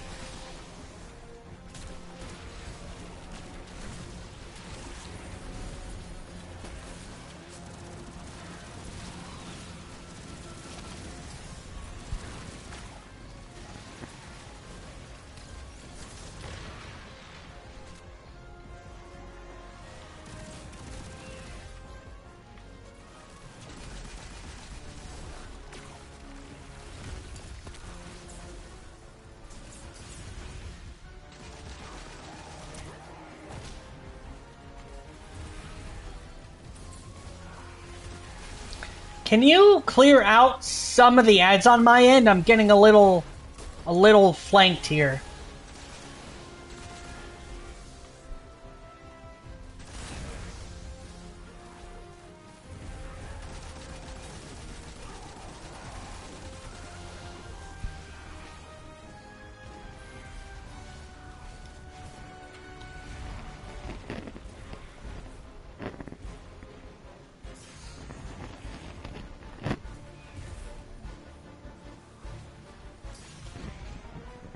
Oh, that was so close. Alright, what am I looking at? Hang on, let me get back up to a position. Toss you down. Alright, you said witness. Let me...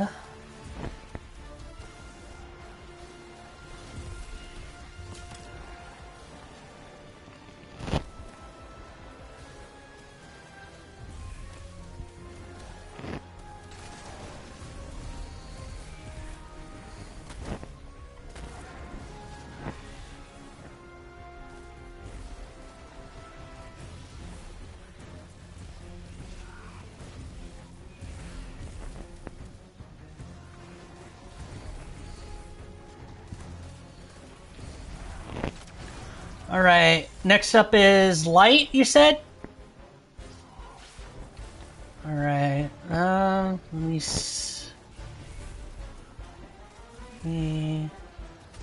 Yep, got it. You said give?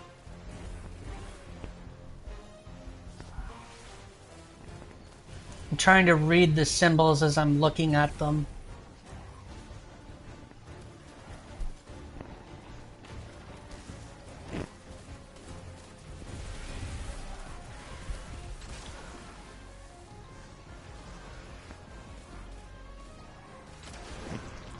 Alright, last.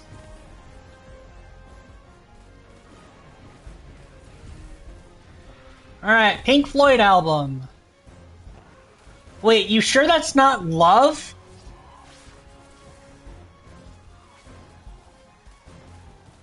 Okay. Okay. Got it.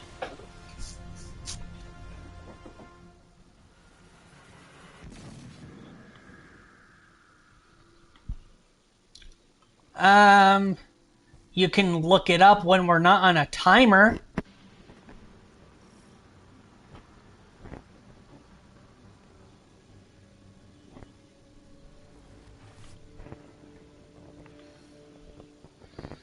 God, it's been an ungodly amount of time since I've done this.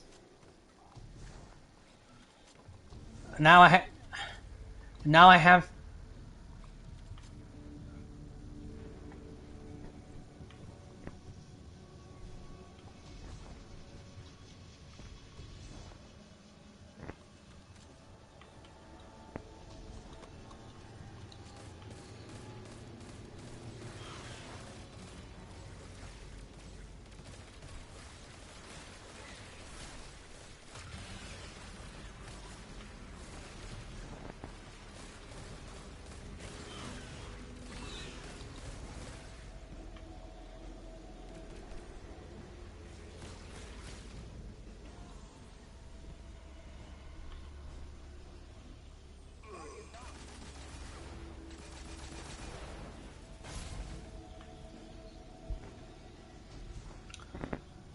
Is this always the right way to go?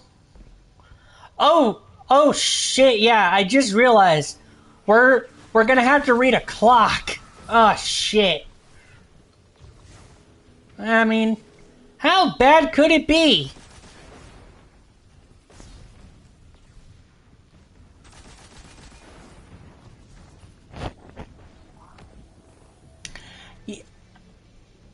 And see, like that's what I don't get, right?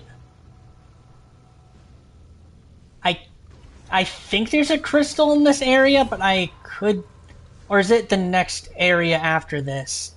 Jeez, it's been a long time. Ah, you bastard!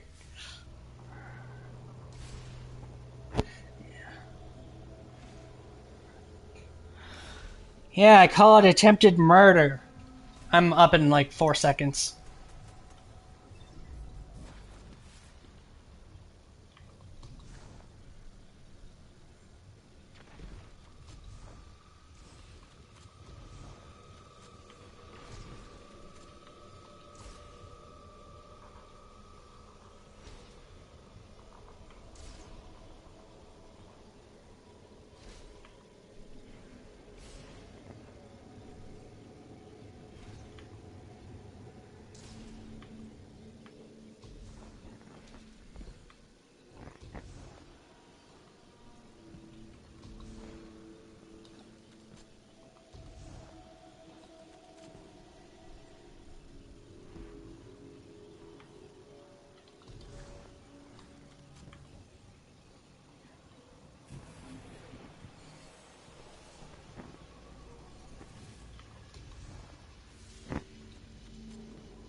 Ah, shit, I fell to my death.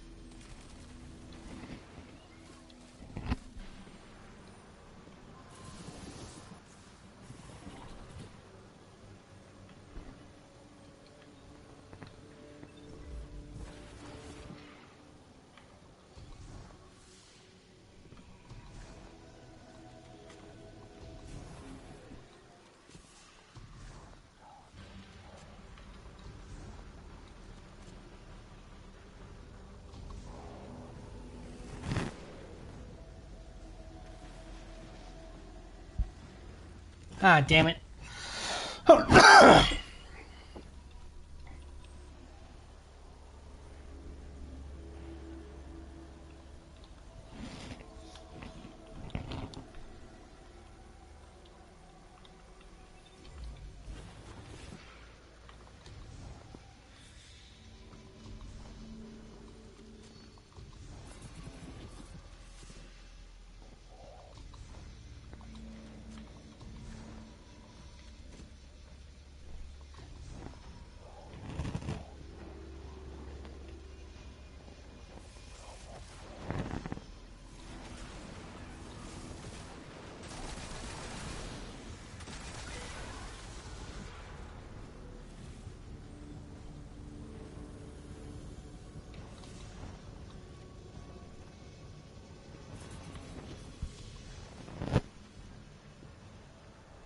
you go towards where I was.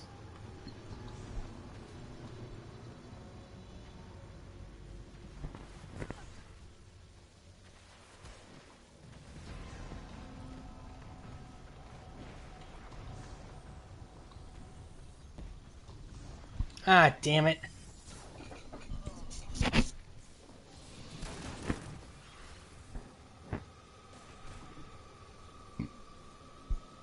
Yep, thank you very much.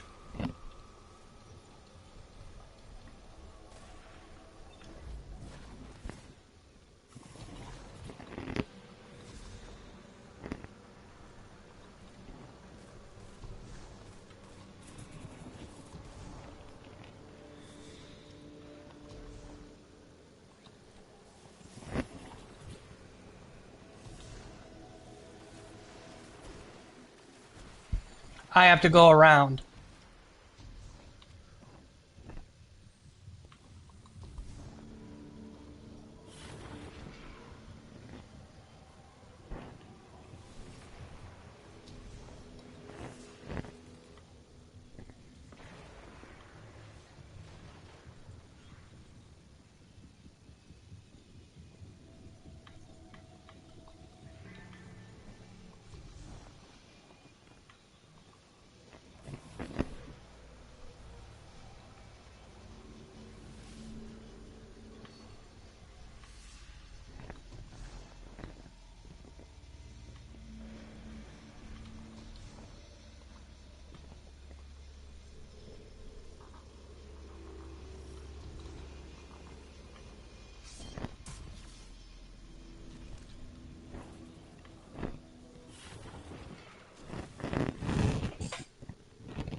Okay, I forget.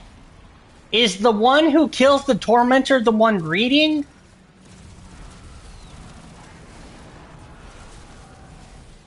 Okay. Well, I hope your analog clocking skills have...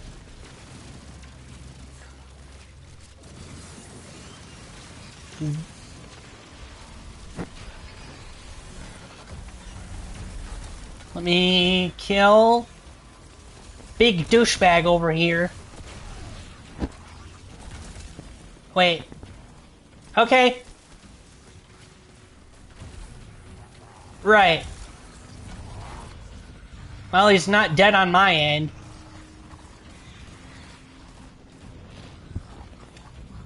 Alright. Okay, so the ones that are not called up, let's see. I see two, 5, no. 1, 2, 3, 4, 5. 2, 5, 7.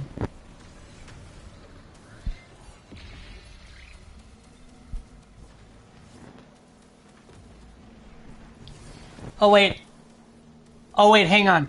1, 3, 4, 6, 8, 9. Wait, 1, 2, 3, 4, 5.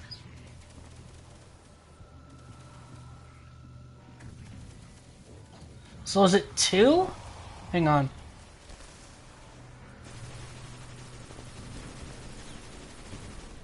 So do you want me to shoot 2 and see if it works?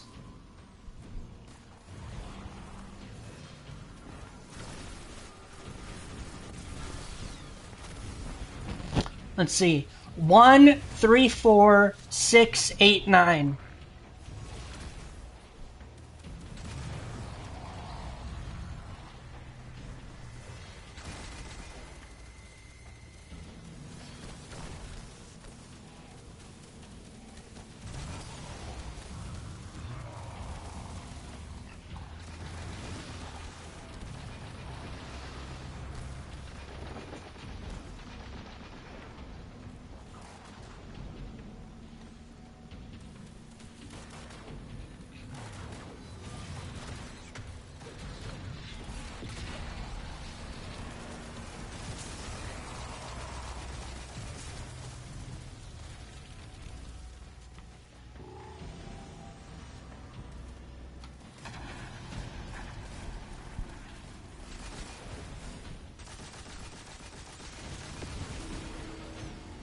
Alright. Alright, you're looking at 3, 4, 6, 7, 8, 9. 3, 4, 6, 7, 8, 9.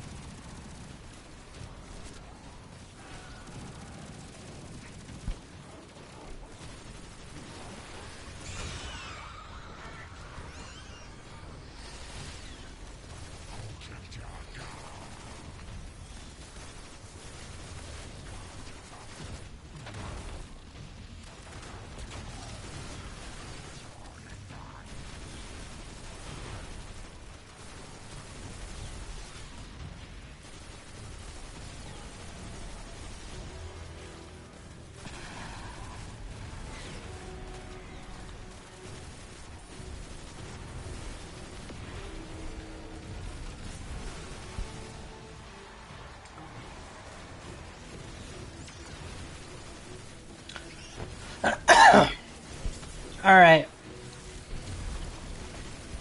Next up is 1, 2, 4, 5, 7, 9. 1, 2, 4, 5, 7, 9.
Man, for someone who forgot how to read a clock, I'd say I'm doing pretty well for myself.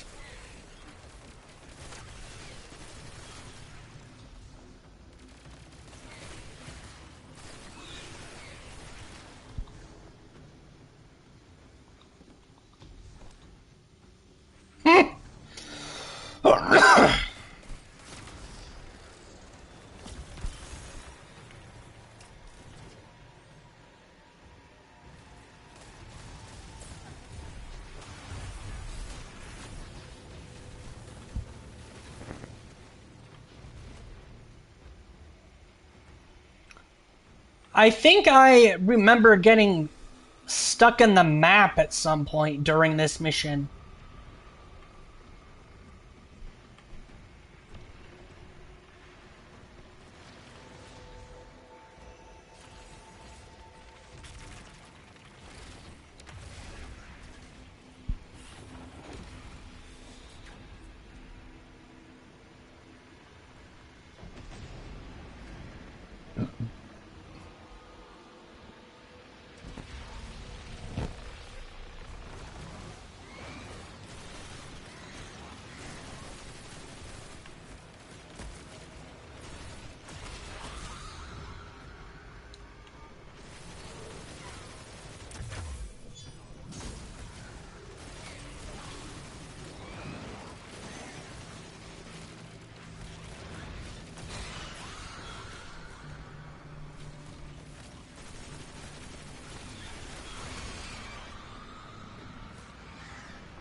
So for the final half of both bosses' health phase, we need to read a clock again, so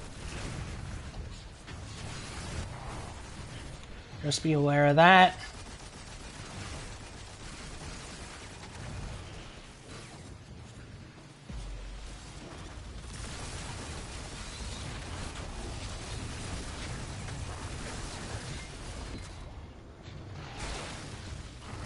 Ow, I'm down.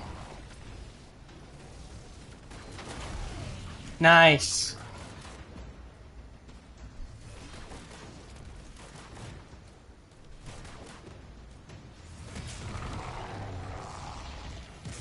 The hell did you hit him with?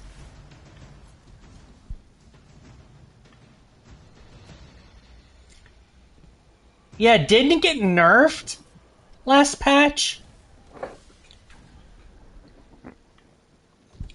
It's a one hell of a gun to use.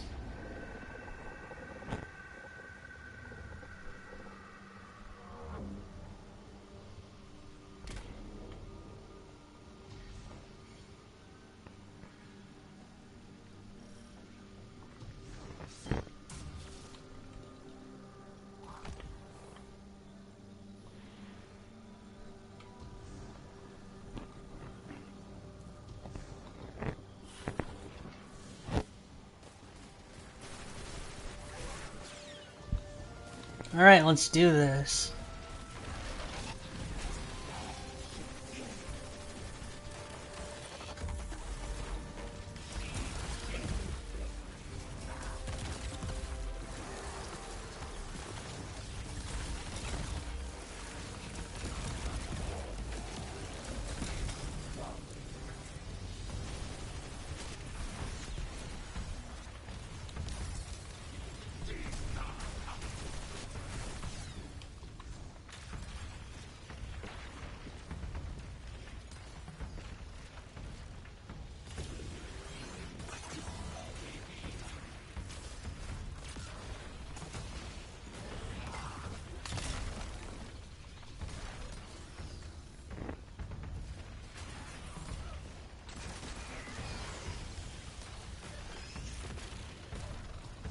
Let's see something here. Where are we supposed to...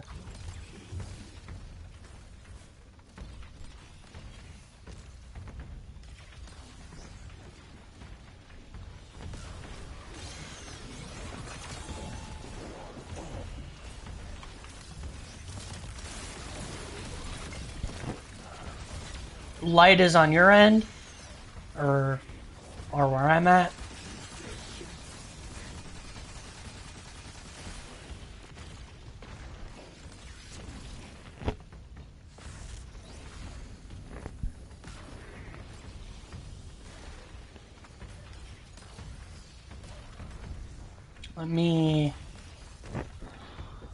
Let me get a little closer.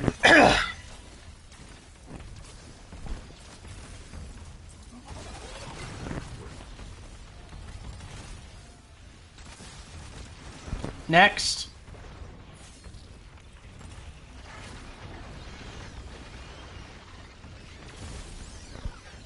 Ow, I'm down, but I should still have the buff.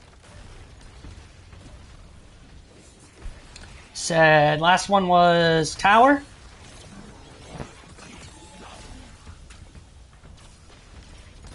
Okay.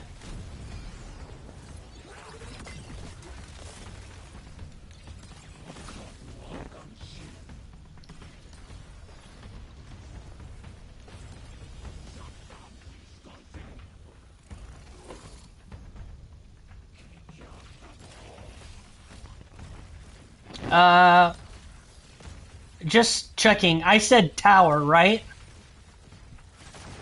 Got it.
Alright, let's see. First one is drink.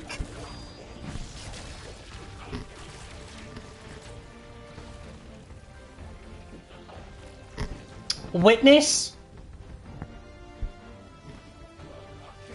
Stop.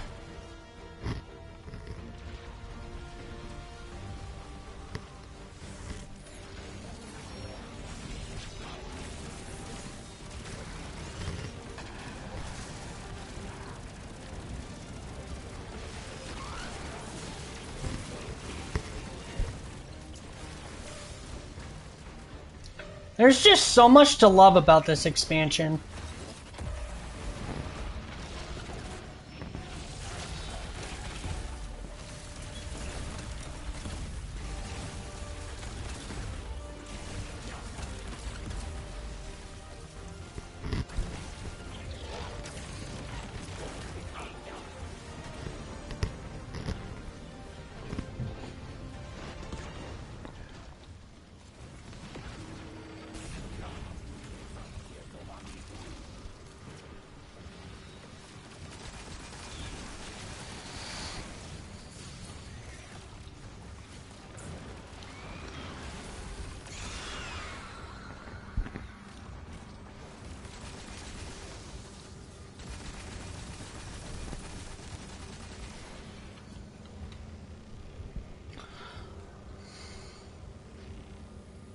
Alright.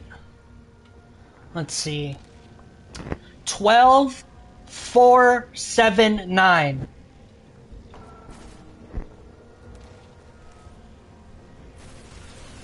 It's fine. It's fine.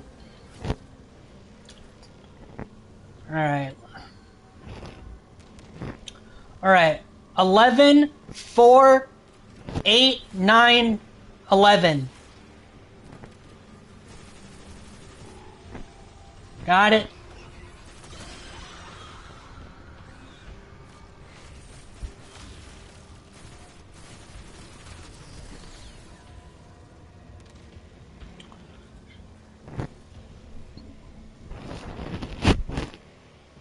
I know. Let's see.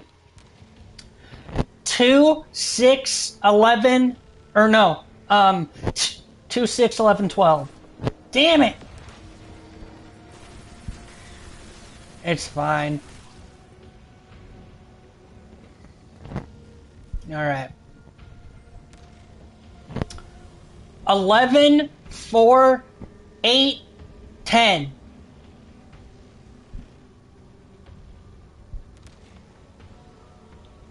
Hang on. Let's go back to that one.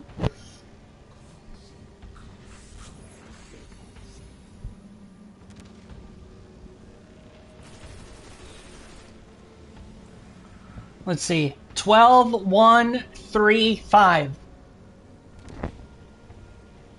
11, 4, 7, 10. No. 11, 4, 8, 10.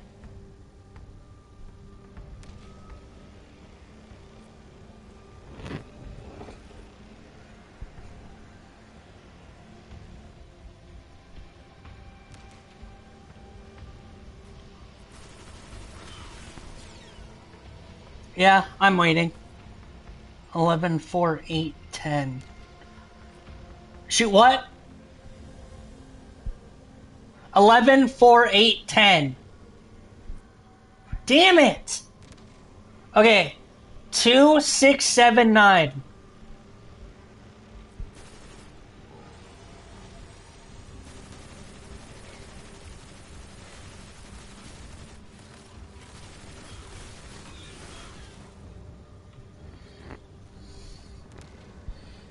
Eleven, 4, 8, 10.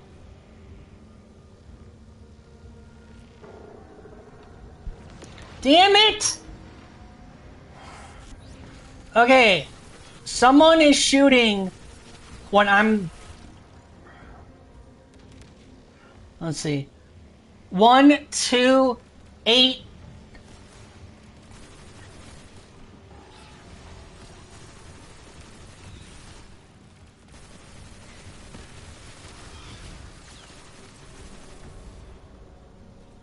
Alright, let's see.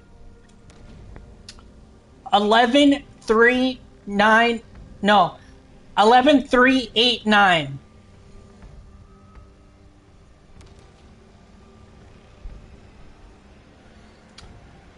12-4-5-6.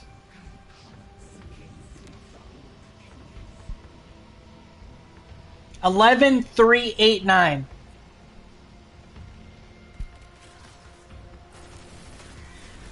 All right. 12-4-5-6. 12-4-5-6.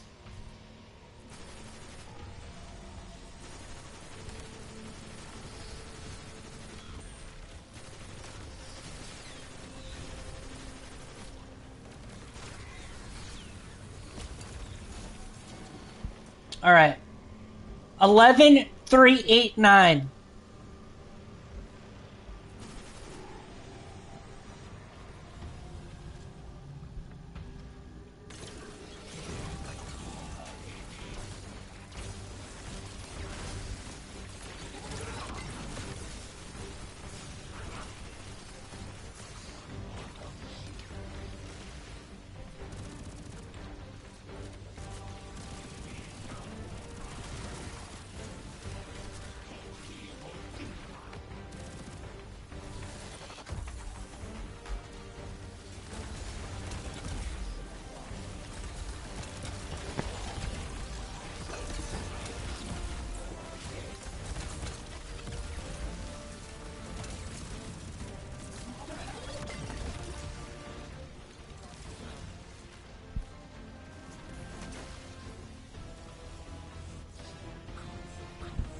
Twelve, 11, 10.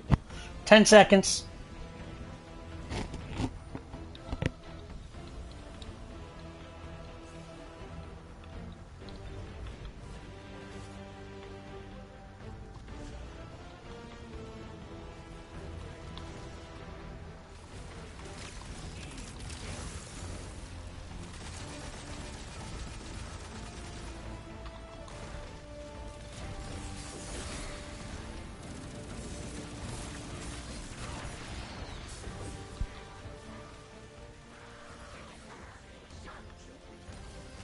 Ten seconds.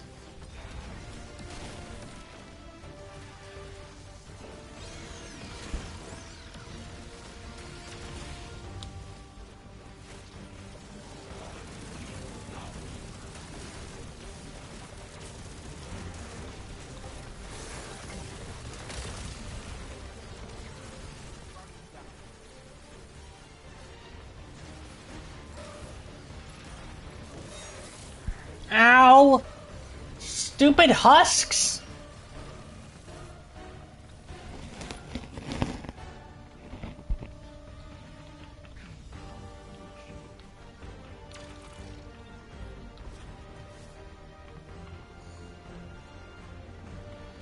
Nuke that boss for all it's worth.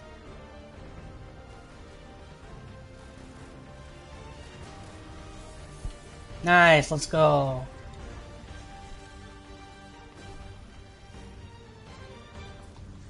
Run, Spectre, run!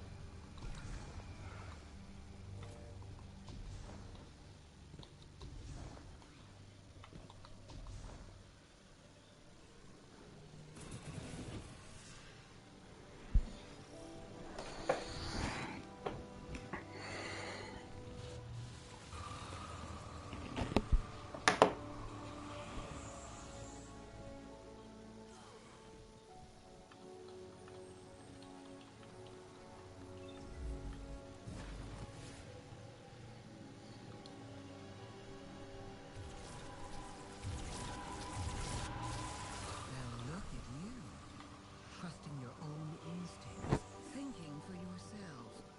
I'm so proud. You and I, we're not interested in playing other people's games. Now Ziva Waran. Oh, my sister has always played by the rules. And where did that get her?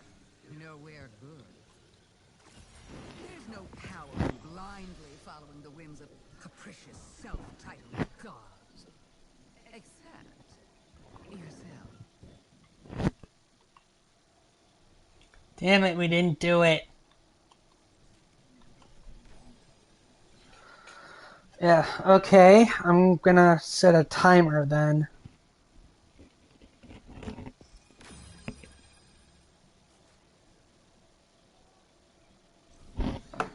Alright, I'm gonna set a timer.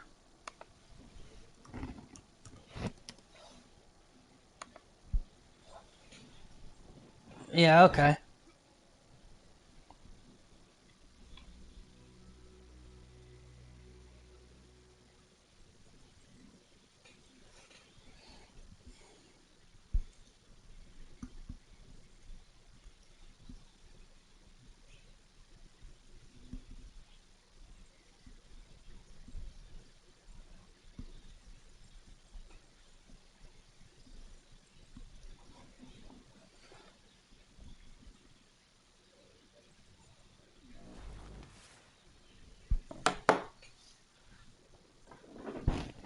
Yeah. Yeah.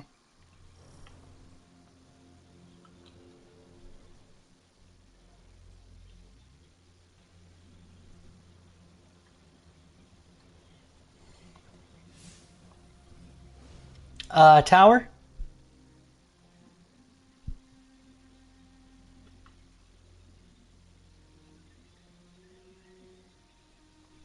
Yeah, I'll take us to the tower.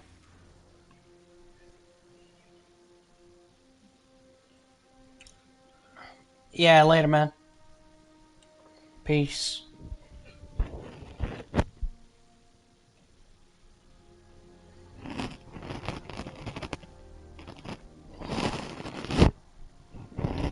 Alright, well, I think I'm going to take a bit of a break.